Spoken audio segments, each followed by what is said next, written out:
Heyo, welcome. I was 1 minute late.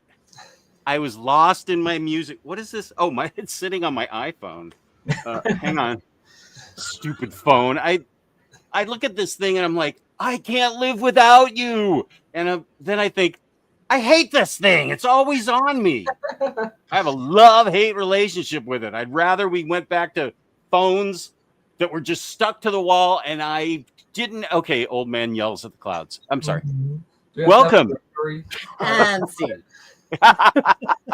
Welcome to what was almost called Second Tuesday, but then I remembered I called it Jammin' on Comics. So we have both of those thumbnails. That's why you were saying that it's not Second Tuesday. It is Second Tuesday, but we do jam on comics. Exactly. Right.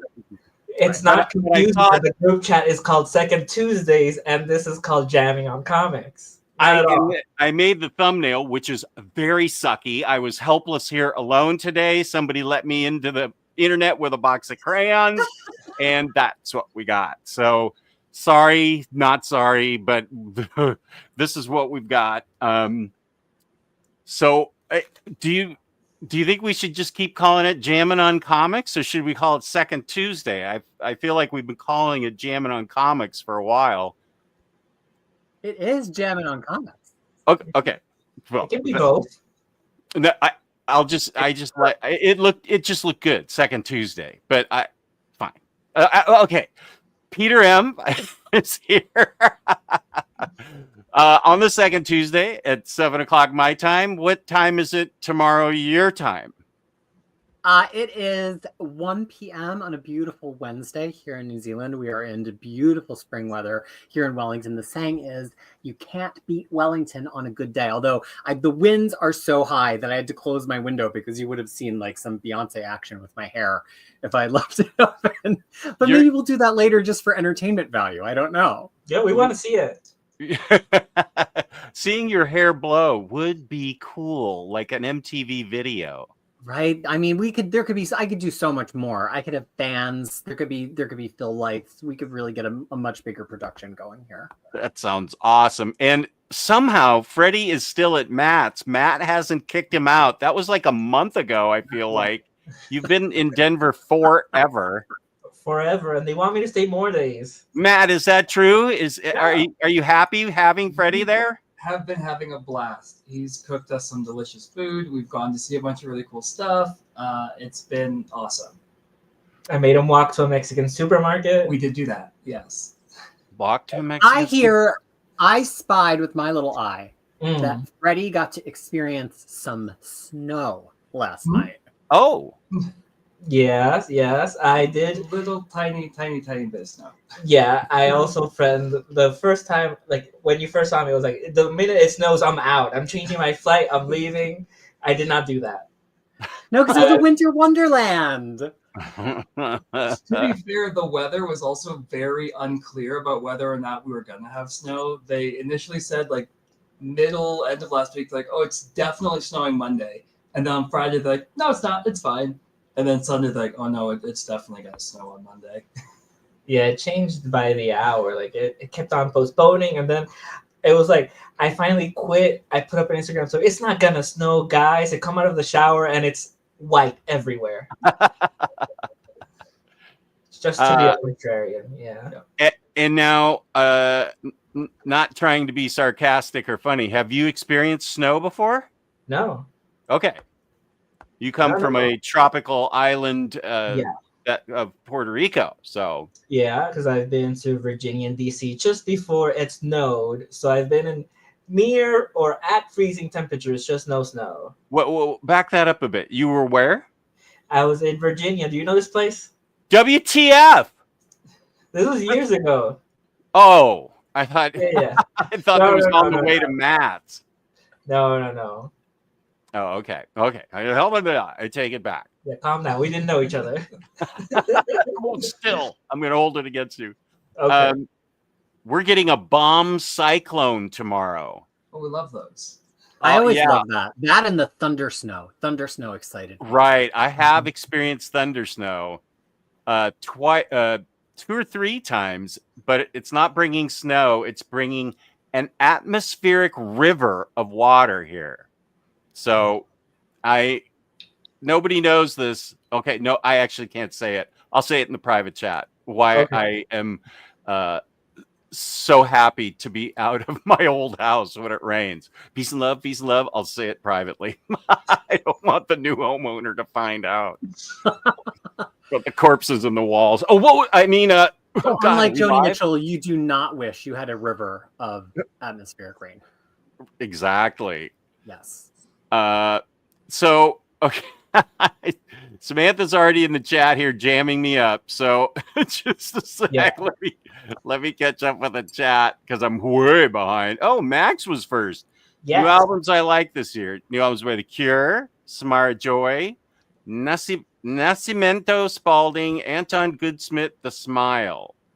Ooh. Yeah, Max heard that we're going to be talking. Maybe actually we're going to finally remember to talk about music this time. And so Max wanted to make sure. And I am going to try to. I've already got Freddie's choices. Some of them, yeah. In our chat. Well, don't give me too many because I got to do my own and Krisis too. I got my top 100 ready. Aren't you ready?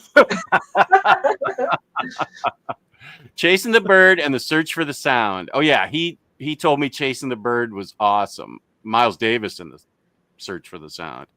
Halo Tangle. What up, Halo? Chris Brogan, good to see you. Matt, how are you doing? How's everything going? Good morning, legends. I'll get to this in a second. I had a crazy weekend. Oh, here's Beyond Comics. I am getting Beyond Comics on my show in like February or January. Very fun. Isn't that fellow Kiwi? Am I forgetting? Yeah, he is. So we're gonna have an all Kiwis panel one time. Me, Beyond, Samantha. Maybe we'll let some Australians in Bo can come. Well, TBD. That's a great idea. Kiwis take over. Yeah, I Jess really like versus that. the Kiwis.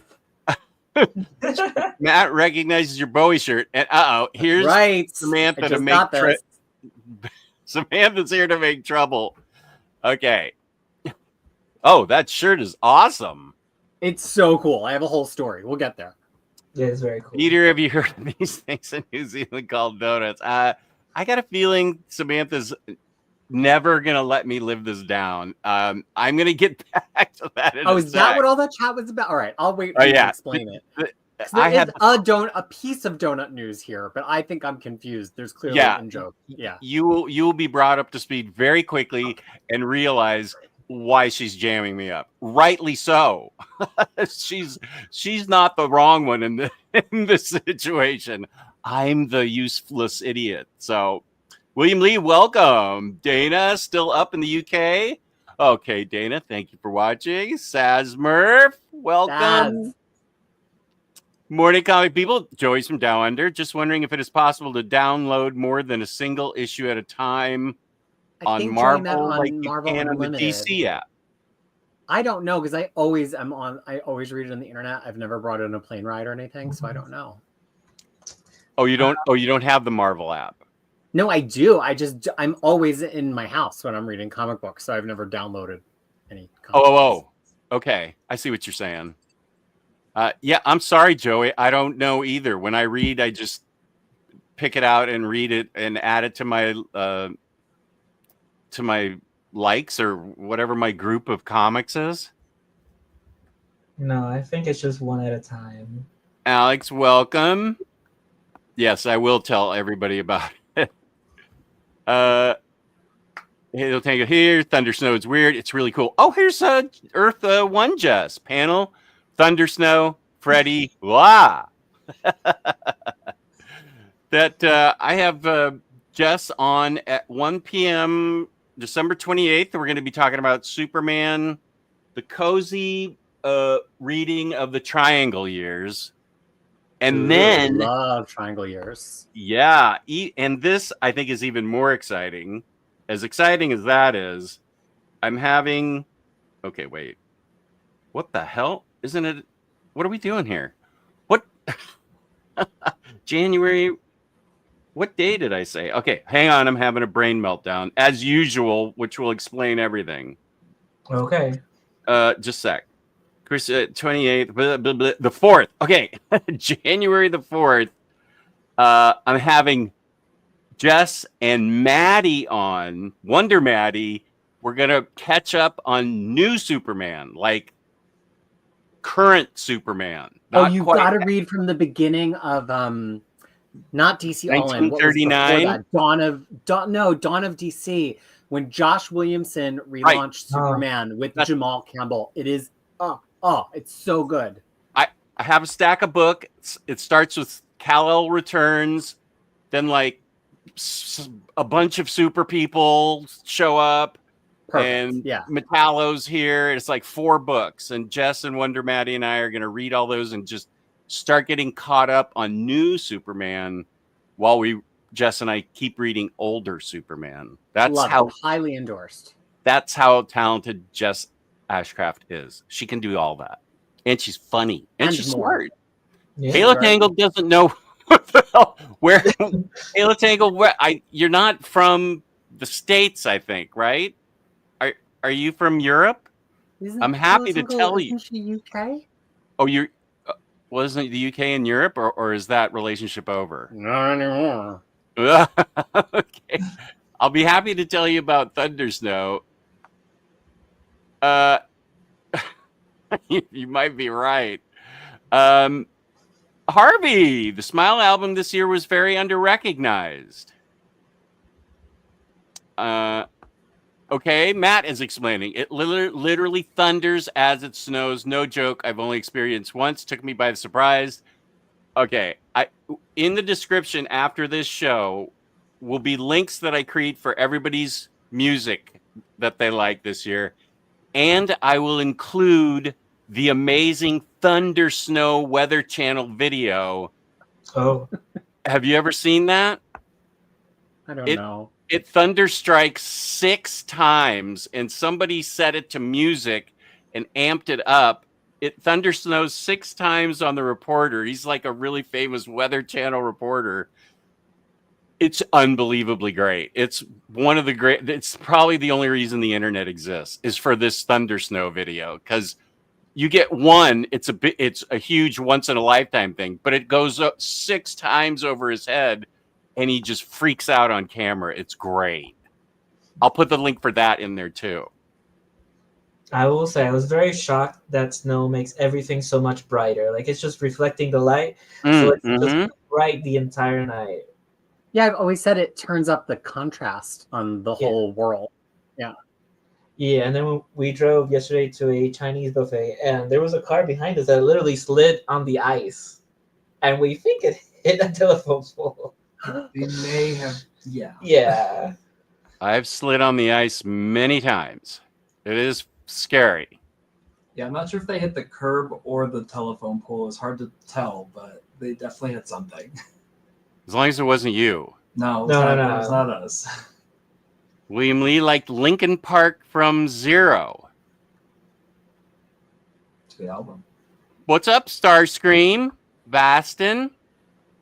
What's up from Boston, guys? Harvey says, highly recommend seeing The Smile live. It's great seeing these guys in small venues. You'd never see Radiohead in these days. Okay, The Smile, I'm out of the loop. Smile is like 3/5 of Radiohead. Oh. It's a little bit more in the style of what they were kind of pre-becoming whole album rockers. It's got a little bit more of that shade of psychedelia that they originally maybe were influenced by on like Pablo Honey or even a little bit on the Bends, but it kind of sounds like Radiohead because it's still Tom York, but it's not. It is Tom Radiohead. York. Okay, It's Tom York with him. Okay, now I'm into it.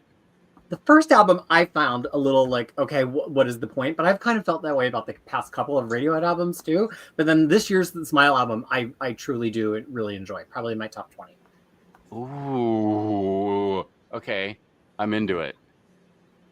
Actually, there were 2 this year. Which one are you talking about? There was Wall of Eyes, but then just a few weeks ago, they snuck in Cutouts, which I have not listened to yet. So I don't know which one is your favorite. Are you talking to the chat? Yes. Because I'm like 20 minutes behind you, then, if you're talking to the chat live. Oh, good. Mom is far from 100%, but thankfully she is home. Matt, peace and love. I'm so happy for you. That is something that is incredibly painful to go through, but I'm glad she's home. This is a good question from Foxhound. Who did everyone see for their first concert? Do you remember your first concert? Have you been to any concert? Was the Madonna Blonde Ambition tour with Technotronic opening for Madonna. It's the tour famously where she did the cone bra like a virgin that got her excommunicated for the first or second time by the Vatican. Oh, is that true? Yeah, that is true. She's been I think she's been excommunicated 3 times, but that was my first concert. So hard to top, but I very rarely see arena concerts. I don't really see the point unless you're seeing somebody who you truly can only see in that setting, and that's the only way it's going to happen for you. So I've seen Fleetwood Mac in an arena. I like club shows. I think I've been to an arena-sized concert like 3 times in my life, and I've seen hundreds of concerts. Freddie, do you remember your first concert?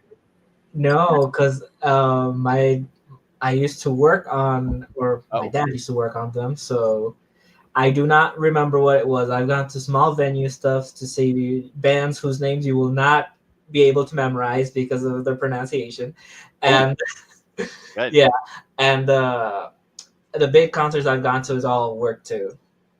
Okay. What about you, Josh? Your first concert? Oh, Matt first. Okay, Matt first. Matt's part of the deal. It says Freddie and Matt. Yeah.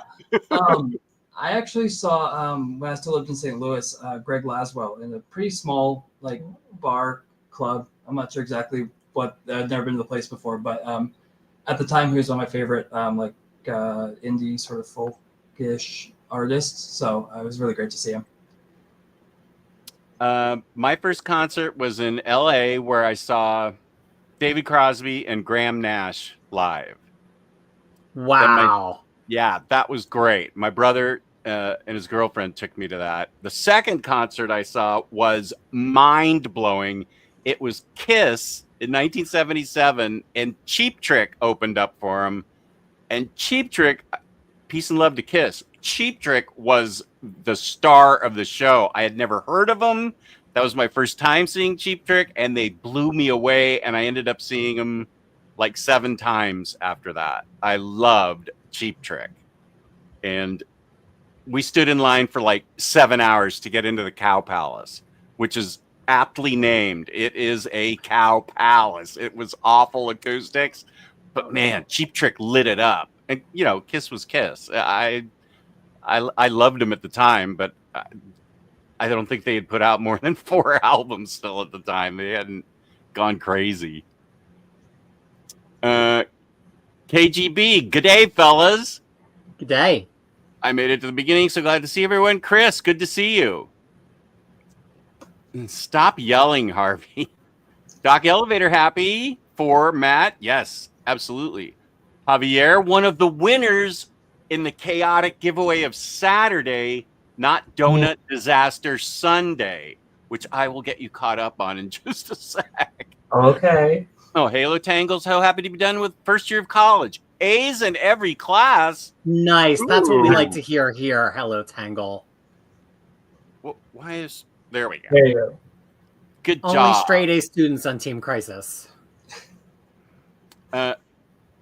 January 18th? I thought it was January 4th. What? Yeah, James was going off about it earlier. January 18th. Okay. Well, okay, good. I'm glad we had this little chat. Oh, you're from Virginia. Where are you going to school, Halo Tangle? I live in Alexandria. Why did I think... am I right, or I apparently am wrong about a lot of things. I feel like you are a young woman. Am I totally wrong about that? I believe you're right. Okay.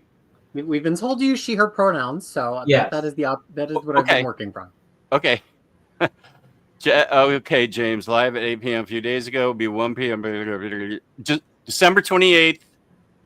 Yeah, it'll just be me and Jessica. It's the show with Wonder Maddie and Jessica and myself. show with Wonder Manny, Jessica, and me that I'm wondering about, but Jess already corrected it. Yes, and Halo Tango confirms, in fact, a young woman. Yep. Okay, peace and love. And where do you mind telling me where you go to school? Jess, innocent comment. The UK, Brexit. Well, okay, it doesn't matter. She's from Virginia. Noir Wolf, welcome out. Christmas light displays in thunder snow. Yeah, baby.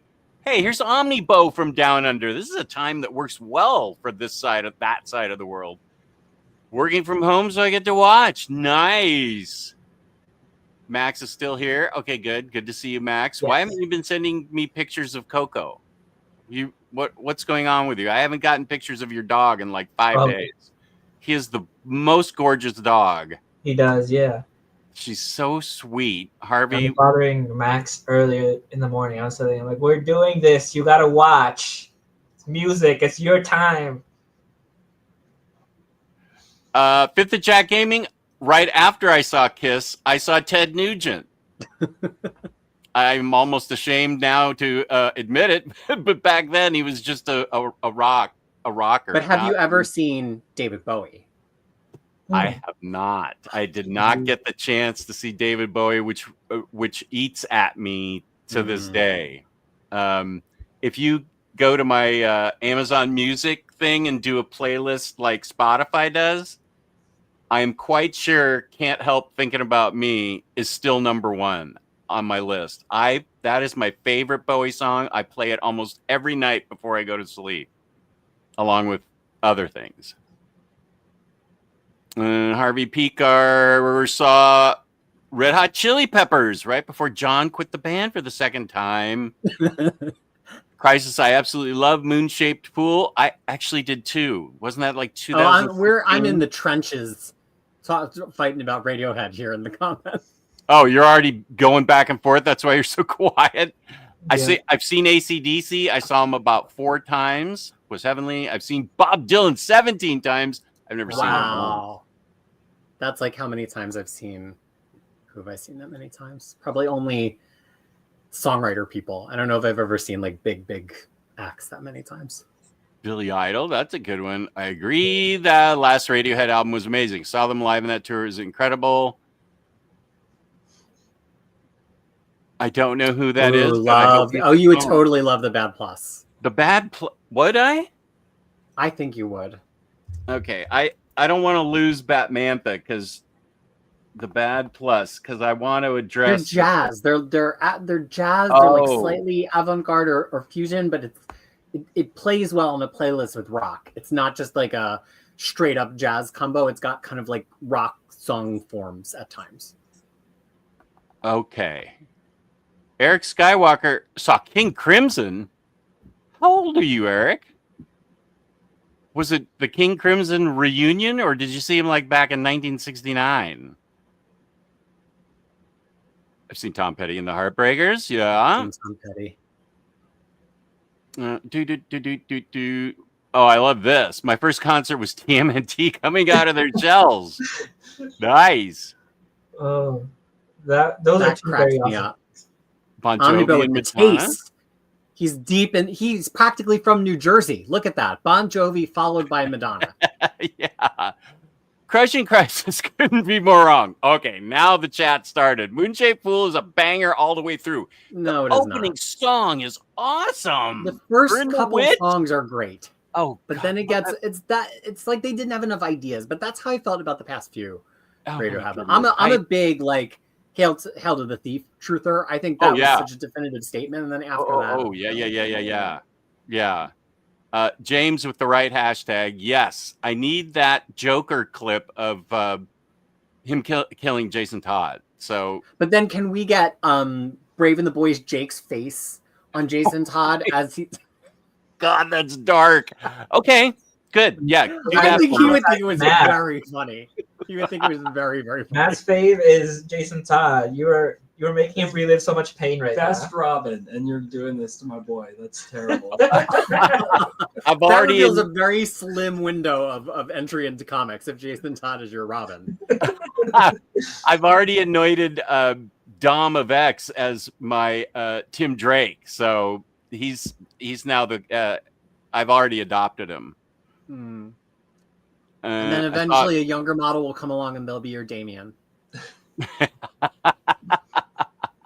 I saw Cheap Trick open for Aerosmith and they kind of blew them out of the water. That's what happened with Kiss. Isn't that Cheap Trick's thing? Kind of like they often are support on a tour because they're not like arena players themselves throughout their whole career necessarily at points, but then they kind of just like kick the ass of the people that they're opening for. I'm always super fascinated by that concept, like bands that aren't big enough to play those huge venues by themselves, but they're big enough that everybody in the venue will know them. Because my favorite band, Garbage, has kind of turned into that band where like Garbage opens for Blondie, Garbage opens for No Doubt, Garbage opens, and now they're opening for My Chemical Romance next summer, which is a much younger band than Garbage, but everybody there is going to know every song by Garbage. So it's kind of like one of those bands. Down here, the Breeders opened up for, it was either the Pixies or Pearl Jam.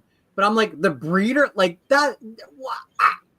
Wait, I thought Kim Deal was in the Breeders. She's not in. I mean, Pixies in anymore, Pixies. She's not in the Pixies anymore. She was a founding member of the Pixies.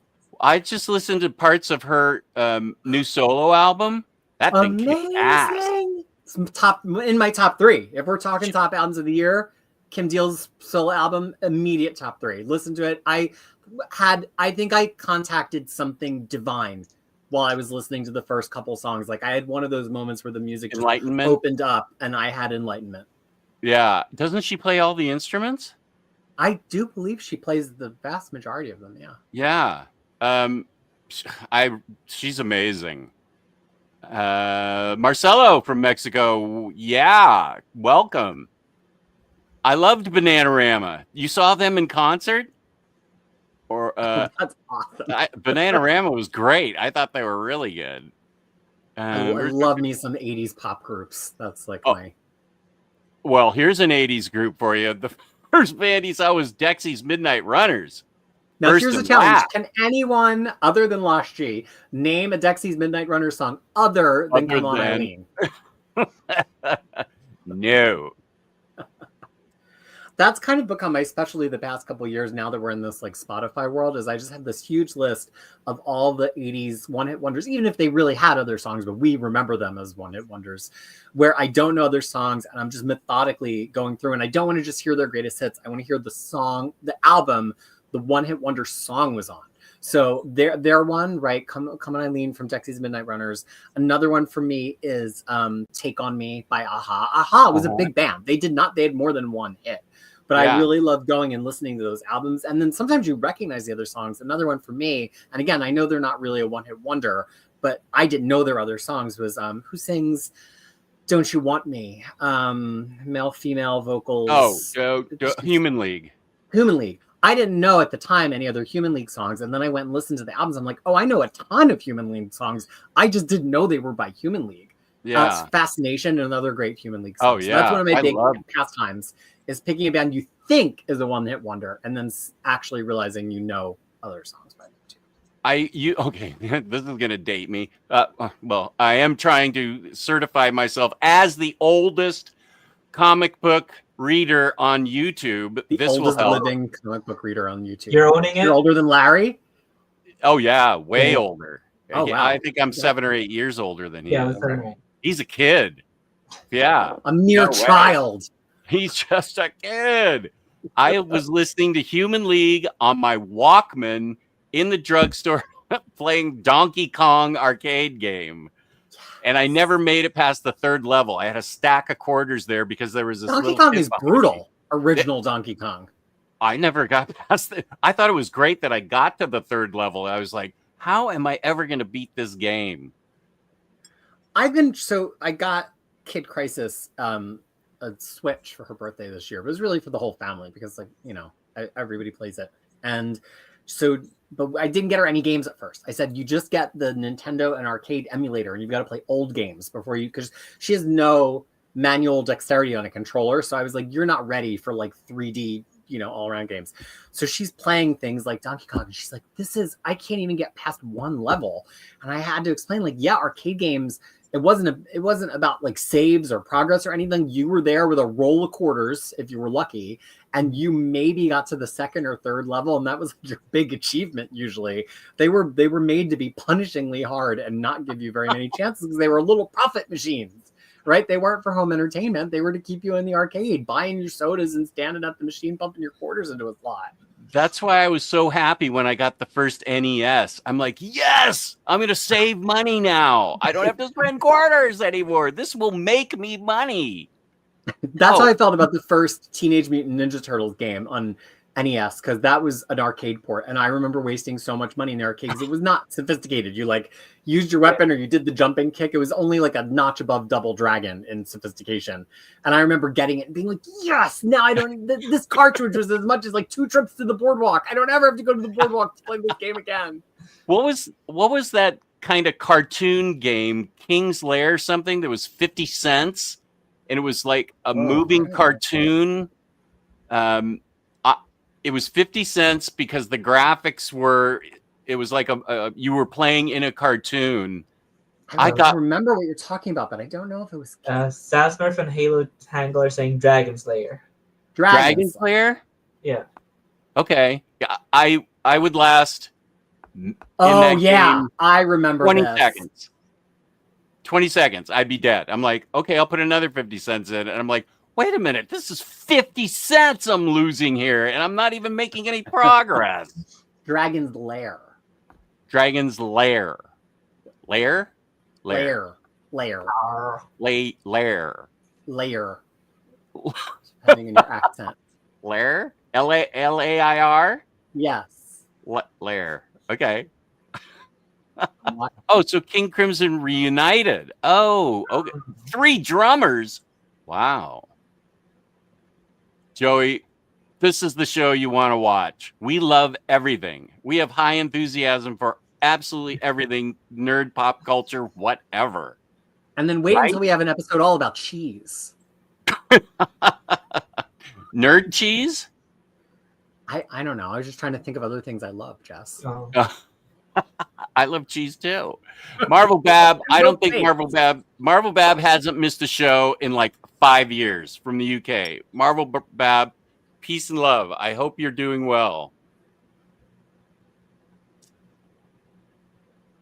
I think my first concert was a free Sean Paul. It was not good. I don't know what that is. Who's Sean Paul? Is he a rapper or something?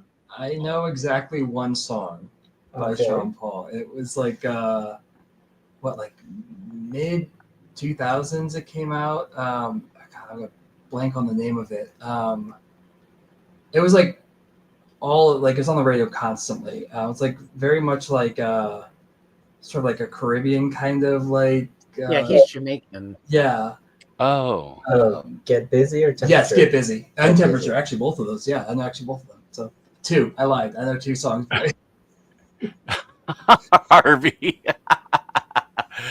Krisis is officially less reliable for radio opinions than Jess on New Gods. He took us both down in one comment. Wow. Thank you, loyal viewer. Why don't you be sending me a pizza or something? What are you doing? Sounds like I need to pick a new gift later. Jess, there have been a few times that it's given you and Jake a foam crowbar. Here's Next Imaginaut. The only bands I've managed to see remotely in large numbers are Boris. I have albums by Boris and the Acid Mother Temple, each around 10 times. I do not know those. I love Boris. I don't know that I've heard Acid Mother's Temple, but I have at least 2 or 3 albums by Boris. Uh-oh. Warren. The contrarian has entered the chat. Warren! I can't wait to hear Warren's music opinion because our Venn diagram sometimes on comics it's a large amount of overlap as opposed to me and Harvey Picar's Ghost, which is not a Venn diagram. It's just 2 bubbles going about their own business.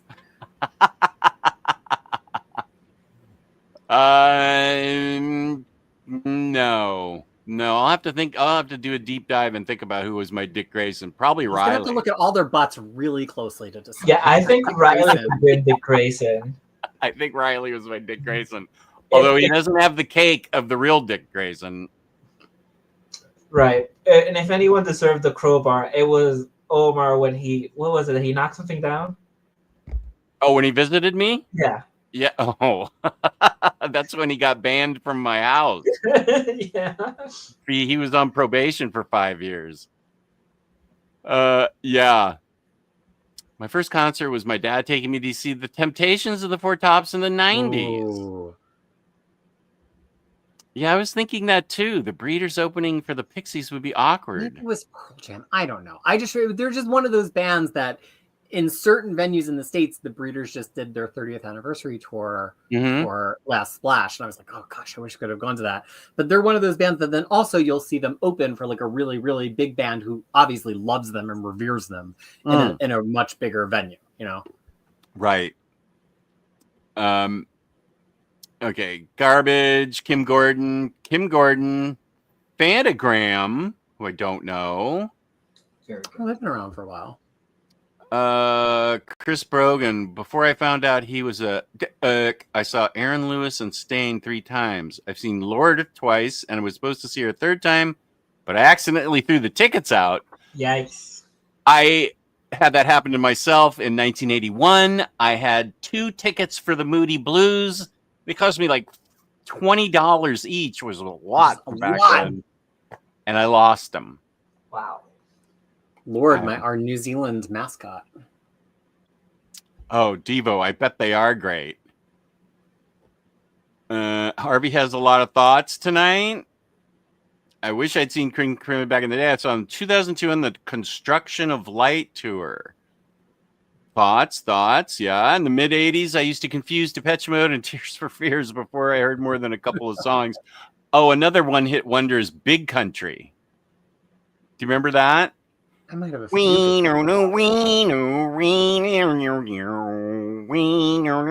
sounded like they were playing the bagpipes, but it was in a big country, dreams will stay with you. No, I don't have it, actually. You know, I might recognize it on a mouth harp. or if a real singer sings it. Yeah, Jess's rendition it's purposely off so he doesn't get the copyright strike. It's not that Jess can't do that. Yeah, I was thinking ahead. Okay. Dexy's Midnight Runners are from my town. There you go. So I'm sure Marvel Bab knows more than just Come On Eileen. Peter, I heard you have opinions about World's Finest. Do you want to elaborate? Okay, wait. Before Krisis goes off, is Samantha still in the chat? I haven't seen her. Oh dear. Okay, well I'm kind of far behind. I'm not that far behind. But okay, I will tell you about I saw Eddie Money. Eddie Money was great. Eddie Money is good. I saw him back in the concert? day. Only? This is an idea I can get behind. How about a show all about the different types of donuts?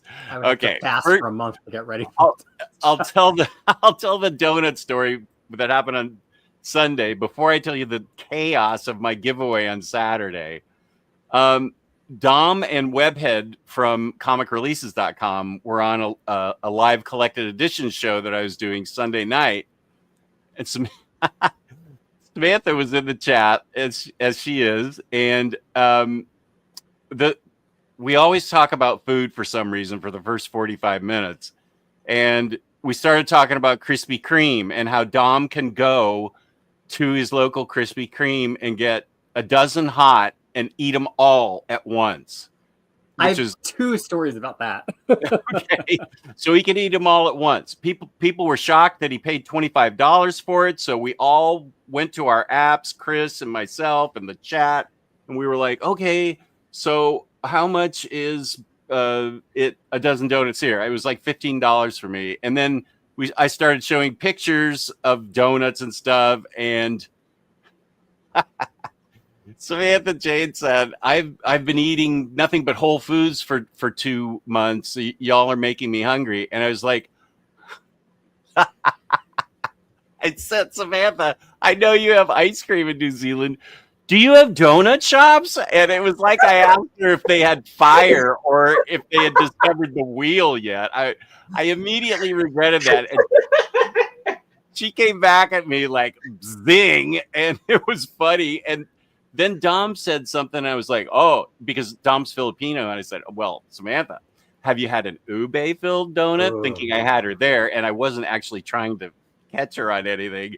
And she's like, my stepfather and stepbrother are both Filipinos, so yes, I'm familiar with ube. Josh Greathouse immediately said, Jess, do you want to go for the hat trick? No, she wins. I'm an idiot. I don't know why I said any of that. Well, the thing is, in New Zealand, there's not like a franchisee donut shop like Dunkin' Donuts or Krispy Kreme. There are Krispy Kremes. One of the gas stations has a thing with them, but there's like a standalone Krispy Kreme in the Auckland airport. And I was in Auckland for business one time, and I was like, we have to wait until, like, do they even do fresh ones? And so we bought the freshest ones we had, and we brought boxes back, and we went right back to work, 'cause it's only like a 45-minute flight, and brought Krispy Kremes to everybody. But there's like mall donut places, and there's all sorts of wonderful little bakeries and stuff that have great filled donuts. Sometimes donuts, you have discovered flour and water, and but there's not like a Dunkin' Donuts, and even Krispy Kreme. It's not revered here like it is in the States, because it's like a gas station brand of donuts. Oh, because they probably license them. In Discord, in the general chat, she said Jess or Omnidog, and she took a picture of a Krispy Kreme that's near her. I was like, okay, I get it. I get it. So my final day of college, my final class, one of my friends and I decided we were going to bring Krispy Kremes for the whole class. We were like, this will be really fun. It's a celebration. We're all, a lot of us are graduating seniors. So we went to the nearest Krispy Kreme to our campus in Philadelphia, which was actually quite a drive because there were none in Philadelphia proper at the time. And on the way back, we were behind a car accident, and the whole highway shut down for hours. So I missed my final class of college, and we were in the car for like a few hours with, I think we had like 36 fresh Krispy Kreme, and the two of us ate all 36 of the fresh Krispy Kreme. So then when we went to tell our professor we went to get Krispy Kreme, we were stuck in traffic. He's like, where's the Krispy Kreme? And we're like, oh, well, we have the boxes. The dog ate my homework. But look, we have 3 empty Krispy Kreme boxes. He's like, well, they could have just been from your apartment. We're like, no, really, we ate them in the car. We were on the highway for hours. I have no doubt I could put away a dozen Krispy Kreme. Wow. There's no doubt in my mind. Oh, Halo Tangle asks, I know there's Jeff the Land Shark in Marvel Rivals. Is that a fighting game, or what is, I forget what that is. Is it a fighting game? It's like Overwatch adjacent, like that kind of like teams of like heroes. Okay, what's Overwatch? Okay. I believe the genre is hero shooter. But like basically it's like a team-based, you can pick from like a pool of characters to play as. There's usually like you have to hold a certain area for a certain amount of time, or like move an objective through the map or whatever. Marvel Rivals just came out last week. It's very fun.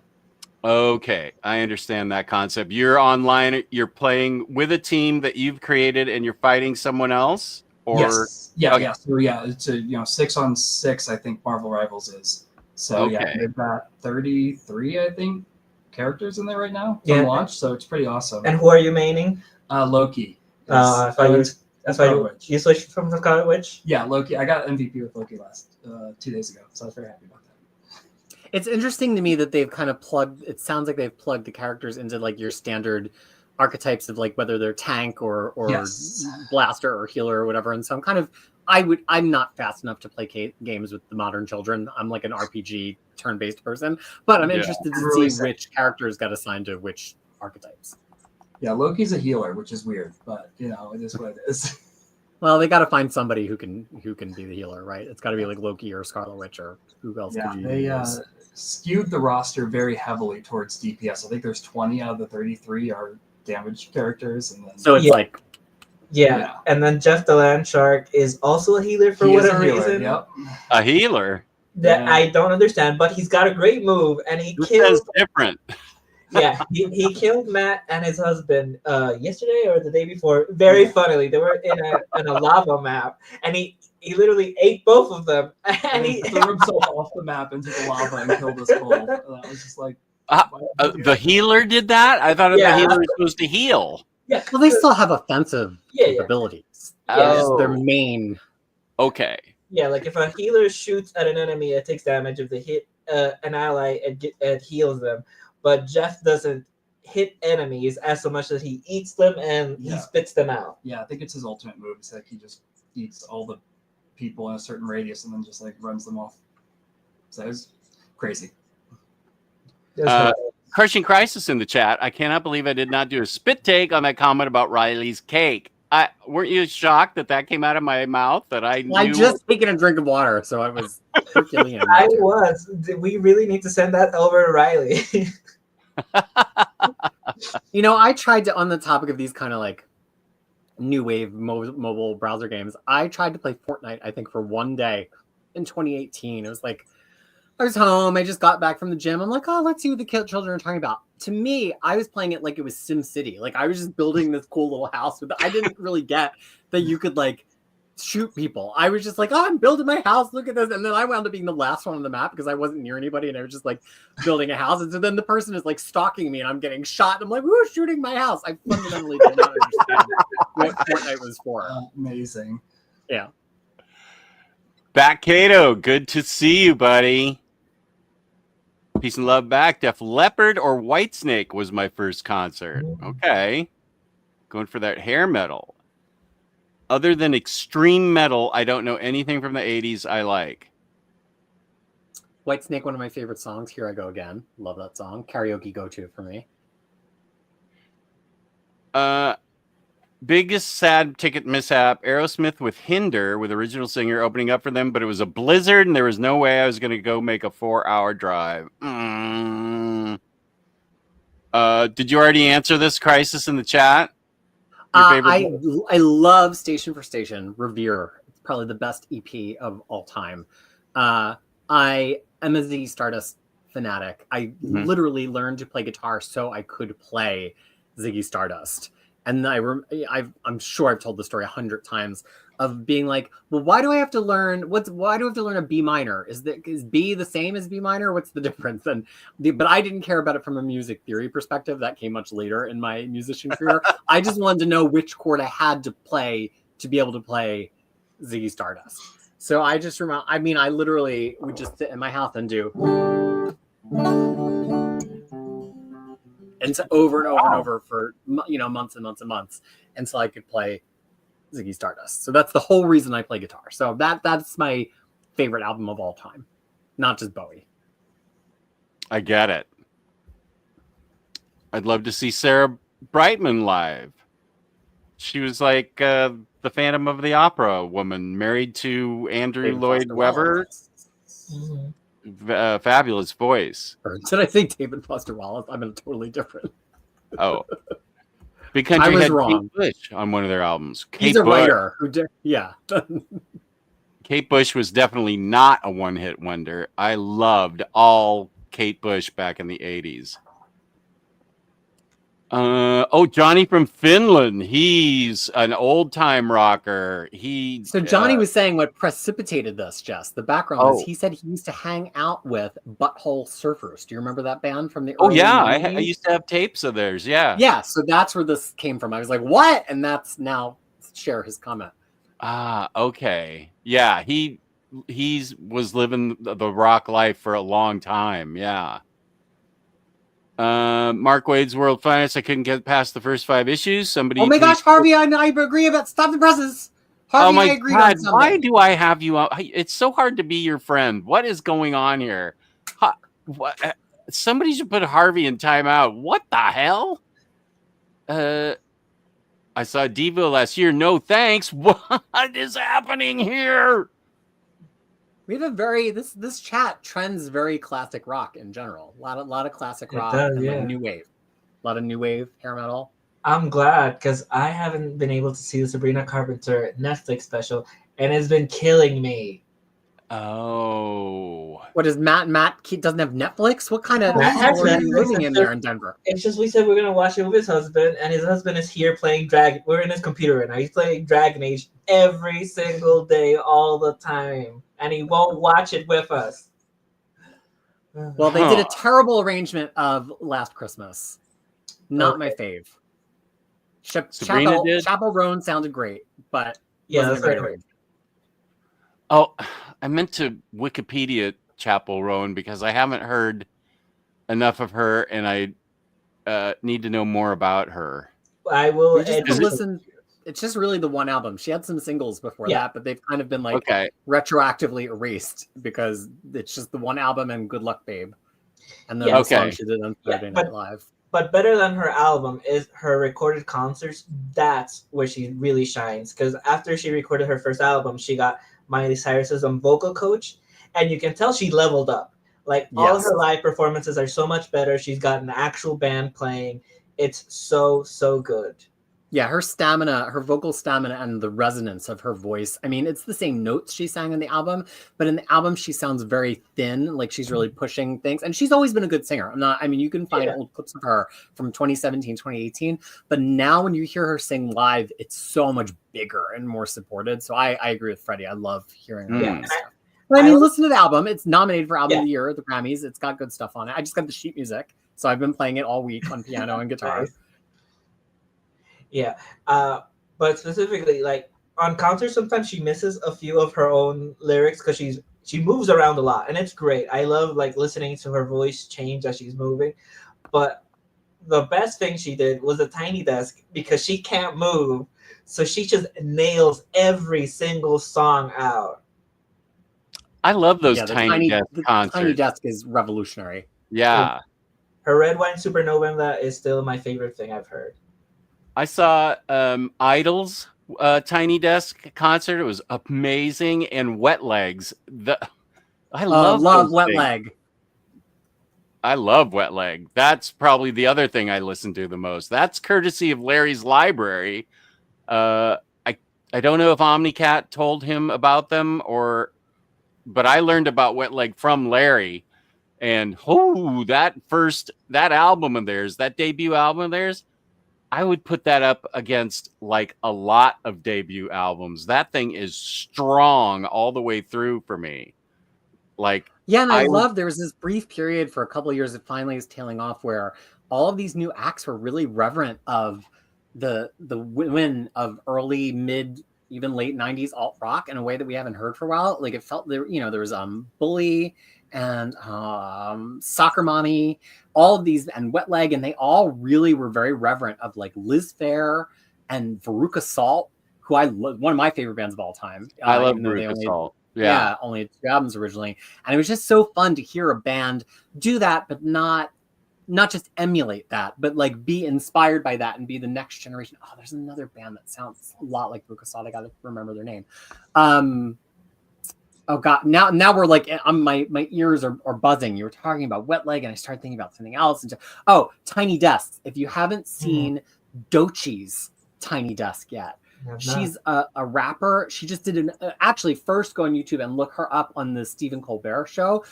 It's like otherworldly how good it is. It's like one of the best TV performances ever. It's choreographed. She's like acting, moving, rapping, singing. But then just also 4 days ago, she did a Tiny Desk. And if you like women rappers that are not just like Main Street rap, I think she just got a mixtape out and she's nominated for Best New Artist. It's really, really cool. Just totally different from anybody else that's rapping right now. Okay, I have seen people share that Tiny Desk a lot. I haven't watched it yet. Here's another Kiwi. Cream Donut Nuts, NZ's best. I'm not familiar with that, Kryptonite Kid. Or do you just mean cream donuts in general? Or is there like a brand? Cream Donut Nuts, donut. New Zealand's best. Can you elaborate, Kryptonite Kid? Since you are apparently a Kiwi that knows donuts. I think to me, cream donuts is just, so they'll do like a long donut. It almost looks like a long, 6-inch roll, but it's like it's donut because it's fried. And they cut it open and they just do fresh cream down the middle, which to me is not a donut. It's almost like an open face eclair, but that's like one of the main kinds of donuts you get in New Zealand in my experience. And that's a cream donut. Okay. Yeah. So it's just like a plain fried donut that's been cut open, and it's not cream filled. It just has cream down it like it's a Subway sub. Is it cream or custard? No, it's cream. It's not. Okay. It's not like a Boston cream or a custard. I'd rather have custard, but I would settle for cream. They're very sweet. Cream long donut. That's what I'm talking about. Kryptonite. Oh, okay. All right, I think I got all my thoughts out. Wet Leg, Chapel Roan, Doechii, I think Soccer Mommy, Liz Phair, Veruca Salt. I think I made it around that rotation. Right. I have to find the other band that sounds like Veruca Salt. I'll be right back with that. But we can't transition to the topic by saying that on SNL, Chappell Roan, she was dressed as Bride of Frankenstein for her first song, and then her second song she changed to a country music outfit, but she still had the Bride of Frankenstein wig on, so she looked like she was playing Rogue.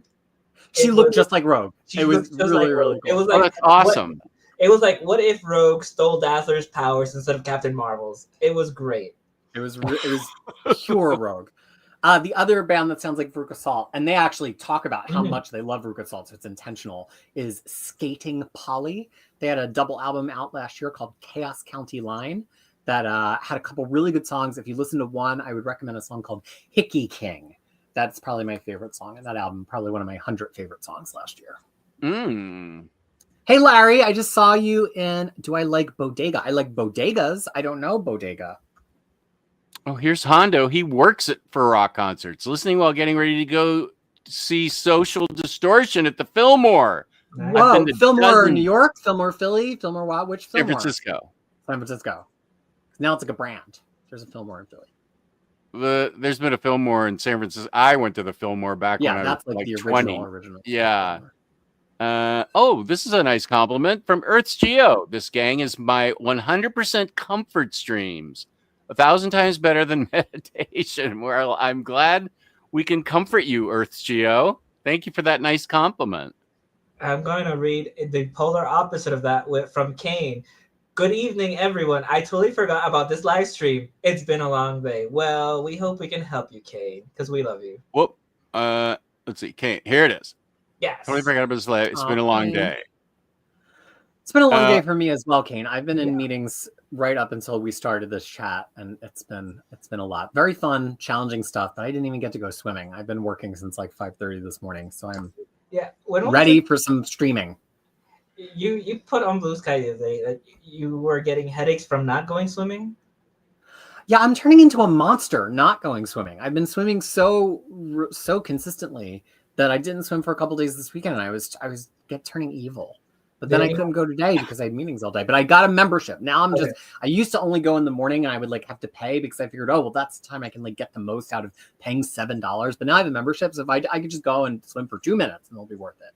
So I'll be swimming a lot more. Just not. You don't seem like a monster to me. You seem like the regular Krisis from crushingcrisis.com.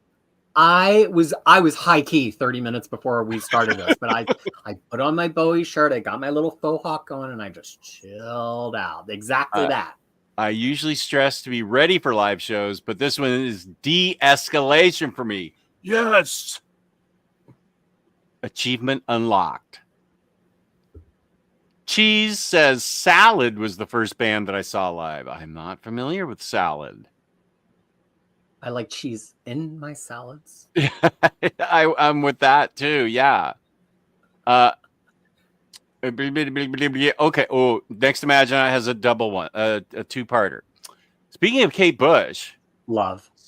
Yes, Some Kind Soul posted an HD 4K rip of the Kate Bush Christmas special, which is certifiably one of the craziest things ever shown. Need to see it. On TV. Highly recommend for anyone who hasn't caught up.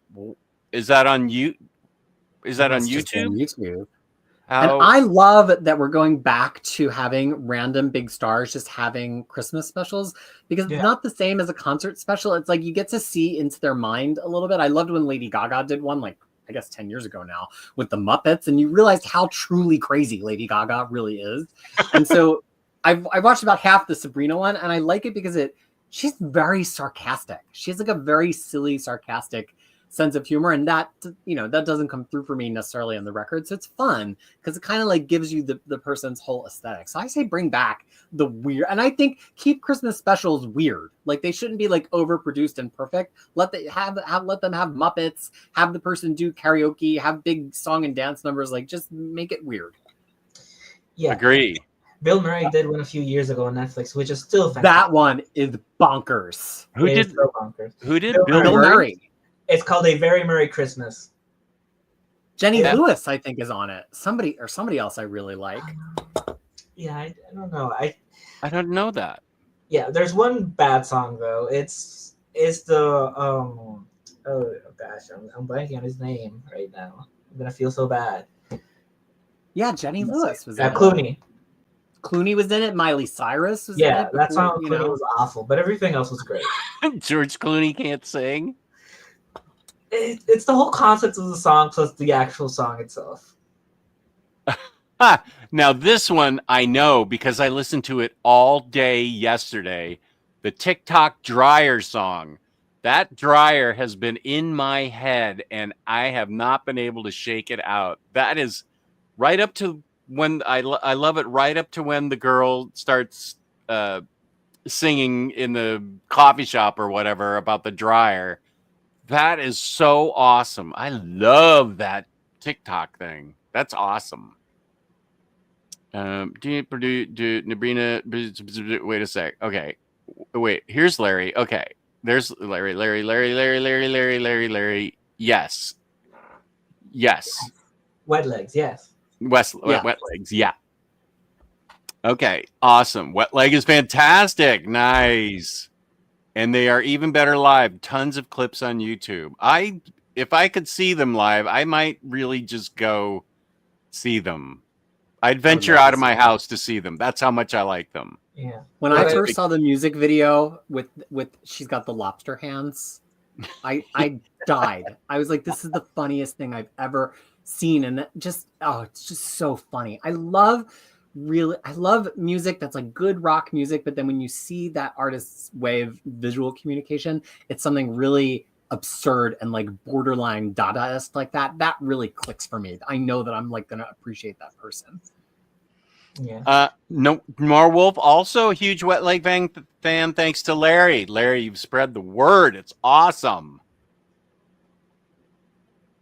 Just watch Cat Stevens' Tiny Desk, but my fave be the Sesame Street one. I haven't seen the Sesame Street one.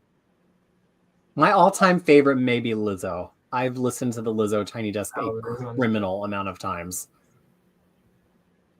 I highly recommend TV on the Radio Small Desk concert from last week. Tunde wears a Desert Island Comics shirt in support of them after the recent landlord issues. I honestly understood none of that, but TV on the Radio is one of those bands that every time one of their songs comes on, even if I've never heard it before, I know it's a TV on the Radio song. That just happened to me this weekend. I just had like a big mix of music on. I was like, oh, that's TV on the Radio. And I like ran to the computer. I'm like, yep, I was right. I just know them. Is there a difference between a Tiny Desk concert and a Small Desk concert? Are there small desk concerts? Maybe he means that. I don't know. Did he mean Tiny Desk? And or maybe they do their own small. Maybe they have their own small desk. Yeah, like the BBC Lounge does their own things, which are really good. And Desert Island Comics shirt in support of landlord issues. That seems really, really specific. Like, I don't understand any of that. I don't know why I highlighted that. Harvey Picard confirmed. I meant Tiny Desk. Oh, okay. Well, that's the only part of that I understand now. Right. But if you guys haven't heard it, Sabrina Carpenter, who's Matt's favorite, has a really great cover of Chaperone's Good Luck Babe on BBC Lounge Room. It's good. It's really good. It's really good. Nice. Oh, Cream Long Donut. Okay. I'm not that far behind, but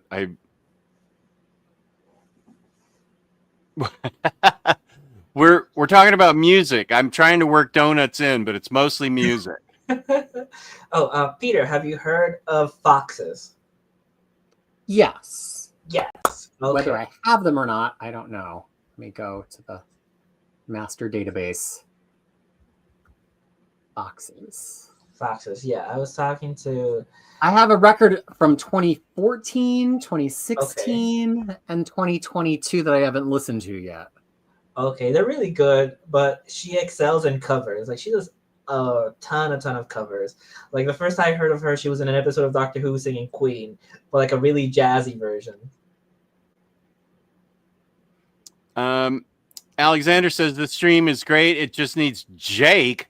Fifth of Jack, send me that foam crowbar. I need a prop. I totally need a prop. Please send it to me. I'll give you my address.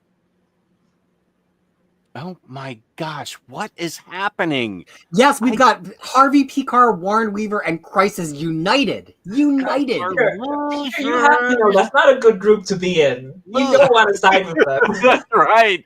You're signing up to be in When you were Harvey Picar and Warren, that's a bad sign.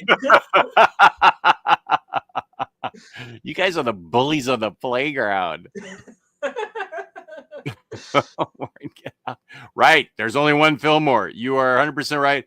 Oh my God. Someone put Warren Weaver in timeout, please, for the rest of his life. What? How dare you come in here and say that? Oh my I mean, slightly. Don't you start. Our friendship's barely in the balance here right now as it is. In the words of Janet Jackson, what has he done for me lately? He does everything for me all the time. Recently. I find him he's such a comics historian, but sometimes I feel his actual writing is just very like ChatGPT, play me the hits. That's how I feel about World's Finest. Like I was genuinely excited to I get what you're trying to say, but even when he did the actual history and best of in the history of Marvel Comics, like that's great. That's great, exactly. World's Finest because he paired the history deep dive with this greater concept. I don't know. I find World's Finest very dull. I just am like, why am I reading this story? Like I did like the one thing where there was the kid from the other Earth, and then Superman adopts him, but he's got anger management issues. Like it was interesting, but my question when I read any comic is, why does this story exist? Like, who is it for? Why is it being told? What does it exist? And especially if you're going to do a retcon story, it's like, why are we doing this retcon story rather than moving forward? Why are we doing a nostalgia hand job instead of making up something new? And to me, World's Finest just never passes the litmus test. I just feel like we're stuck back there for no reason. I am just getting insulted here. I don't care where World's Finest exists. I don't care if it fits in canon. I don't care if it's something else entirely. I don't care if it's a retcon. It's just great. Like okay. Oh my gosh, that Amazo arc was I was like poking myself in the eyes with toothpicks to try to get through the end of that story. It wasn't Amazo, it was something with some robot, and the robot wanted to be superheroes. It was so boring. I wanted to die. Oh my God. Okay, Halo Tangle's an artist. Are you in art school, Halo Tangle? If I don't have time to draw, that's important. That's awesome, being able to swim daily or somewhat regularly. Matt says, same here. I'm so much more relaxed if I draw or play a guitar. If not, I feel off. Oh, same for me. I sometimes just need to sit and play guitar. Like I was doing it on the Omar stream on Thanksgiving, and he was like, do you want to play music? Are you trying to like play something for us? I'm like, no, honestly, my normal resting state as a human being is just be in a chair with a guitar. That's how I like regenerate energy. Like in D&D, elves trance instead of sleeping. I sit in a chair with a guitar instead of like sleeping or de-stressing, you know? You know what? I think I'm going to have to relinquish the title Jammin on Comics to you and Max, and then we can be Second Tuesdays. And we'll add Jess to your guitars with his mouth harp. It'll be great. Everyone will be heard for sure. Everyone will be heard. Okay, this is important because Lush is one of my all-time favorite bands. They are shoegaze pioneers, so I am going to write Salad down. Thank you, Cheese. Salad, music. I'll draw little notes so I know it's music. And Larry wants me to go listen to Bodega. Yes, I saw that. Bodega. I don't know what that is. I mean, I know what bodegas are, but I will go and listen to Bodega. Oh, and here's the Kate Bush Christmas special from Freddie, pulling a Krisis and working the chat at the same time. Me. I love Bad Religion. They're great. That's a good Christmas album. So I have a huge collection of holiday music, and our tradition, because it's hot here in New Zealand. It's never really hot in Wellington, but it's warm here. And so it's warm on Christmas. And it was really hard to like comprehend the year was ending. So I was like, you know what? And I'm not a big holiday music person. I'm like, you know how we're going to get in the mood for the season? We're going to play nonstop holiday music. So I have every significant holiday album that has ever been an album. Then I have tons of obscure stuff. And what we do is at dinner, we pick one prominent holiday song, and then we listen to all of them. like, which sometimes it's like 20, 30, 40, 50 versions of something. And we try to figure out like, what is our number one all-time version of that holiday song. And that's what we do all December. And then on Christmas, we play all of like the top ones that we love the most. I want to come to New Zealand and have dinner at your house because dinner sounds like it's an event every night. Oh, I mean, we cook huge meals every night just for the few of us. And Kid Krisis is always on about something. And then we're like, we do some kind of music journey.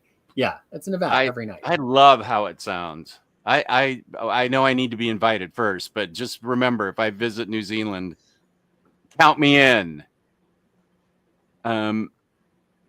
Omnibo says, I believe Peter has some plans this Friday at 7 p.m. Well, only at 7 p.m. for the Australians, which I believe Omnibo may be our only Australian in the chat. So this is like an overnight show for the Americans.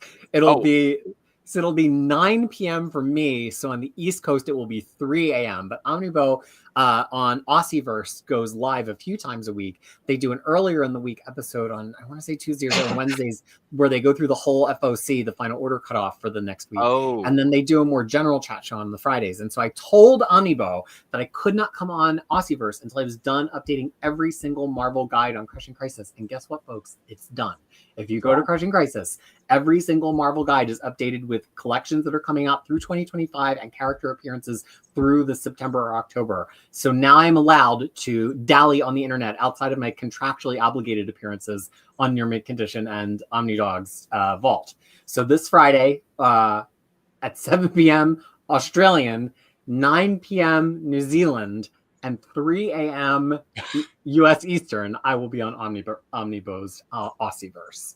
I think we do have one other Australian in the chat. I don't know if he's in here still. Well, it'll be 7 o'clock for him. Or not. Australia's a big country. Could be a different time.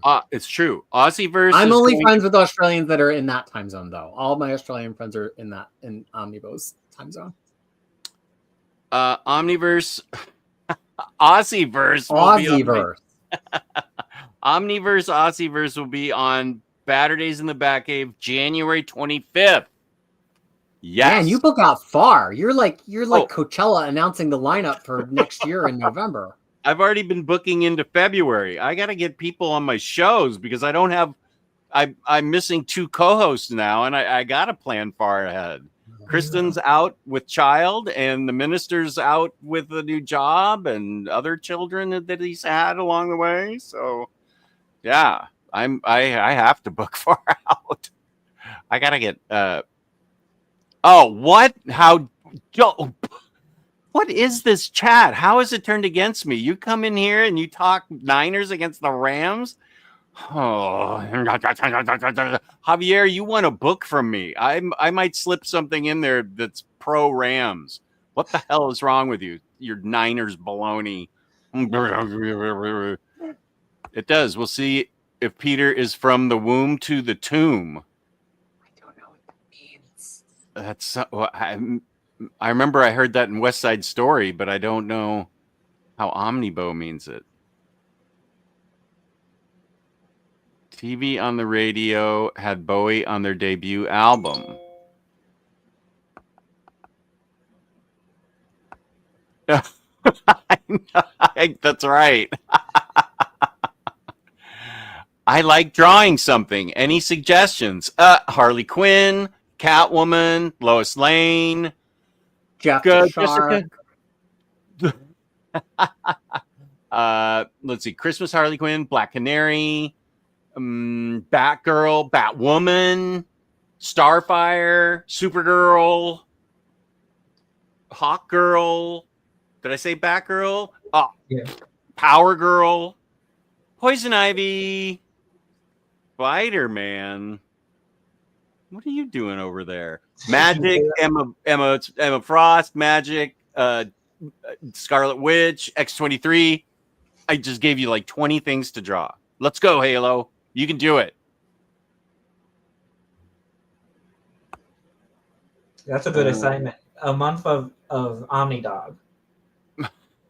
Yes, you can come on my show and show me all those drawings that you just are going to do for the next month. Yeah, you need one per day. Yeah, That's a great Omnidog always idea. needs thumbnail art. Your drawings could be. I do. You could look at my crappy thumbnail today. I just was like, oh, nobody's home to help me. Jake's busy. Dom's in school.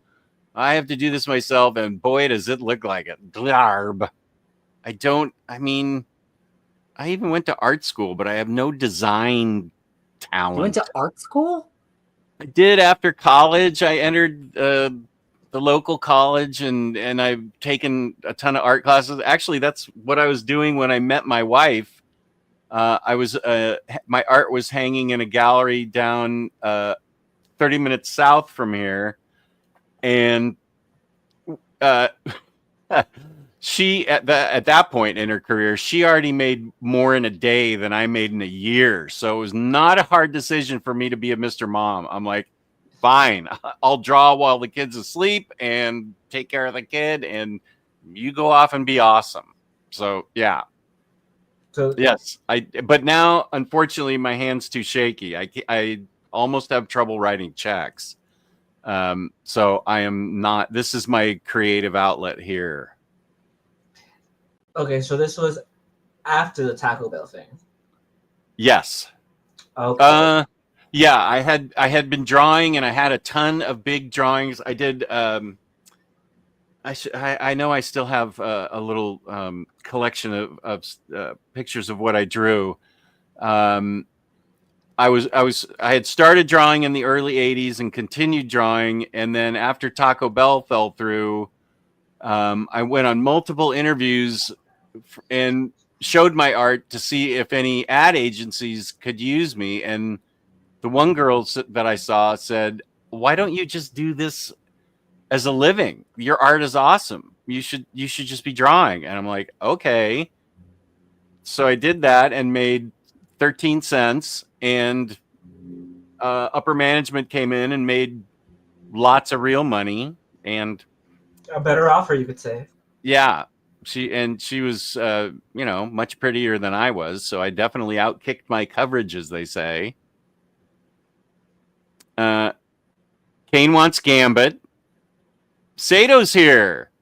Oh, Sato, I think, is solo. I think he dropped his wife up. Is your wife in Puerto Rico? I think she is. Wait a minute. Gambit it is. Oh, I didn't get to it soon enough. After Gambit, do all those women I said, please. You're welcome. Krisis and Warren versus the rest of the comic community. That's a great one. Sometimes I think I have more in common with Warren than I do with everyone else, if we're being honest. I know you admitted that, I think, on the last previews show. I'll post it in Discord when I'm done. Awesome. Good, Javier. I'm glad you're enjoying it. That's really what we shoot for, is to have fun. I can agree that his short stint on X-Men sucked, but Lobdell was bad also. Probably. But then he wrote Rebirth, Red Hood, and the Outlaws, of which the first 3 trades were awesome. Then the Outlaws left, and it was mid, as the youth say today. I feel like Lobdell, I know it's really popular now to just crap on Lobdell all the time, but he has a very specific kind of voice that he does. You know, he came up being a stand-up comedian, and I think he's really good at the kind of like lightweight character voices with moments of pathos, because that's what stand-up comedy is. It's not just like all funny. You kind of have to have something like dark in there to make it land and hook.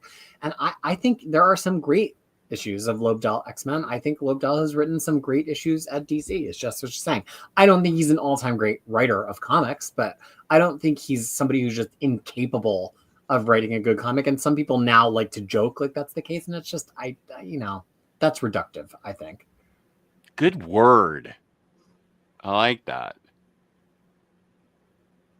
I know. I agree with that. That's what sent me spiraling.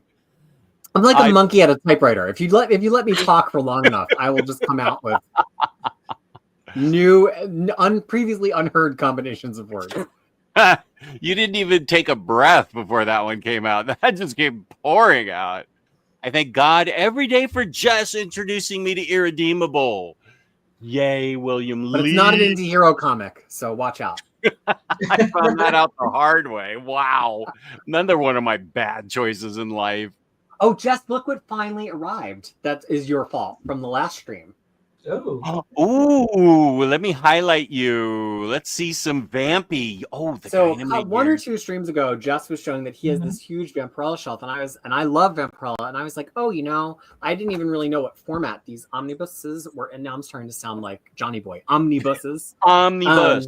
Omnibus. Or Get on no, the how does he omnibus. say it? Anyway, so they are big Omnibus. collections of all of Dynamite's Vampirella starting, I think, in 2010 or 2014. So they're called the Dynamite years. There is a ton of Vampirella content from the 90s and the early 2000s. It is not collected comprehensively. So if you want to read modern Vampirella, there's kind of like two places you could jump on. You could pick up these omnibuses, of which there are 4, 3 that are kind of sequential, and then a 4th one that has a bunch of miniseries. Or you can just start at the beginning of Christopher Priest's run, which is the current ongoing run, and it's been ongoing for quite some time.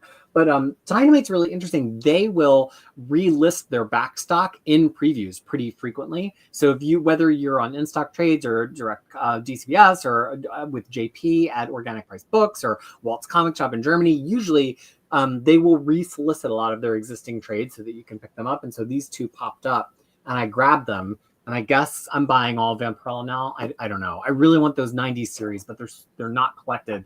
And it's so expensive to get stuff shipped here from eBay. But this is Jess's fault. It's because Jess showed the Vampirella shelf, I think, 2 streams ago. No, and sent me down the rabbit hole. It was in Discord. And you haven't No, been you there showed it on since. stream. I remember you taking your camera over to it. Oh, okay. I thought I posted, we had that discussion in Discord, though, too. I think we did. I think it emerged from Discord. Okay. Yeah. And then you never came back to Discord. No. And I had to leave for I'm in witness protection. I had to leave for my own good. Yes, because all I had to add to the conversation was that I read Vampirella Britannia, which is good.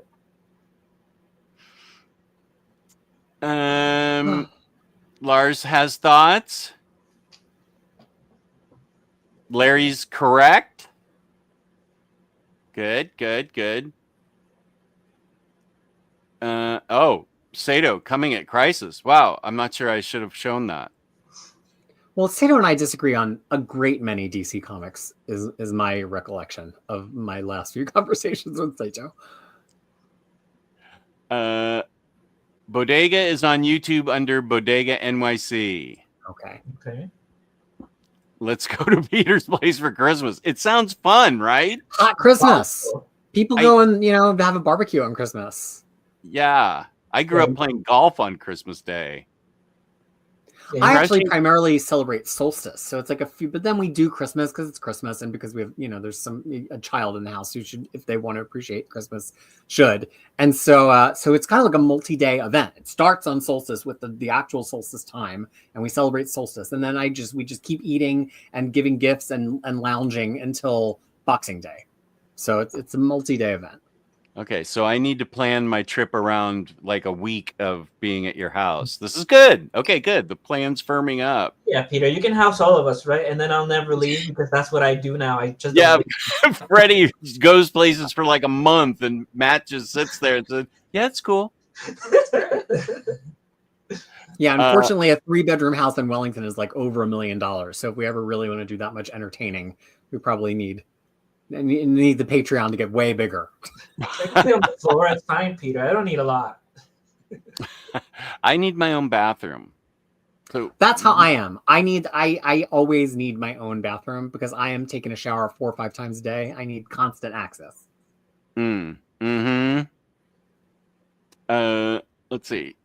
Thanks, Freddie, for this comment. Max Appleman playing Christmassy music last year. That I had that on the background last year. Thank you for reminding me of that. Johnny, Mark Waid doing a Flash and Green Lantern's World Finest helped me believe in both comics and DC again. His Captain America got me into floppies again as an adult. Johnny, if Aaron is there, peace and love to Aaron, his boy wonder. Oh yeah, did you send the thing to Johnny? Like, did he get it? I sent him to his sister who lives in the States. Oh, okay. But then I don't know what their arrangement is. But yeah, your books got to the drop point, the exchange point. Now, Johnny, give us your opinion on his Daredevil and his Black Widow. That's what I want to know. I Love can his already Black give Widow. you Johnny's That's a good opinion. Mark They're Waid. both awesomely awesome, and you should awesomely read them and feel awesome about it. Right, Alexander? Good. Okay, you can stay in the chat. Derek made a Christmas playlist a few years ago. I named it, Anti-Claus Not So Nice Holiday Mix. Some Dennis Leary, John Valby, Pogues, Merciful Fate, Tiny Tim, Dropkick Murphys, etc. I like some of those. Yeah.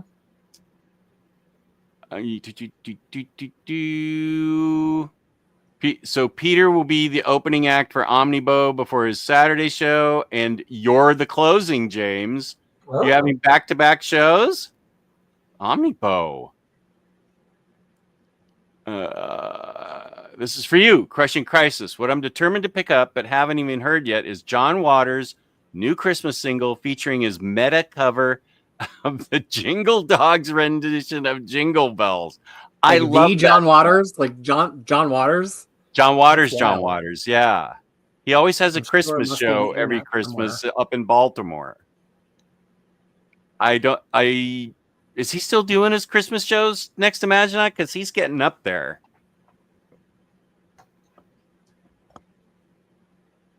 I'm drawing Gambit right now. I'll draw Harley next. Thank you, Halo. I'm sorry I didn't get to you first, but Kane is much faster than I am.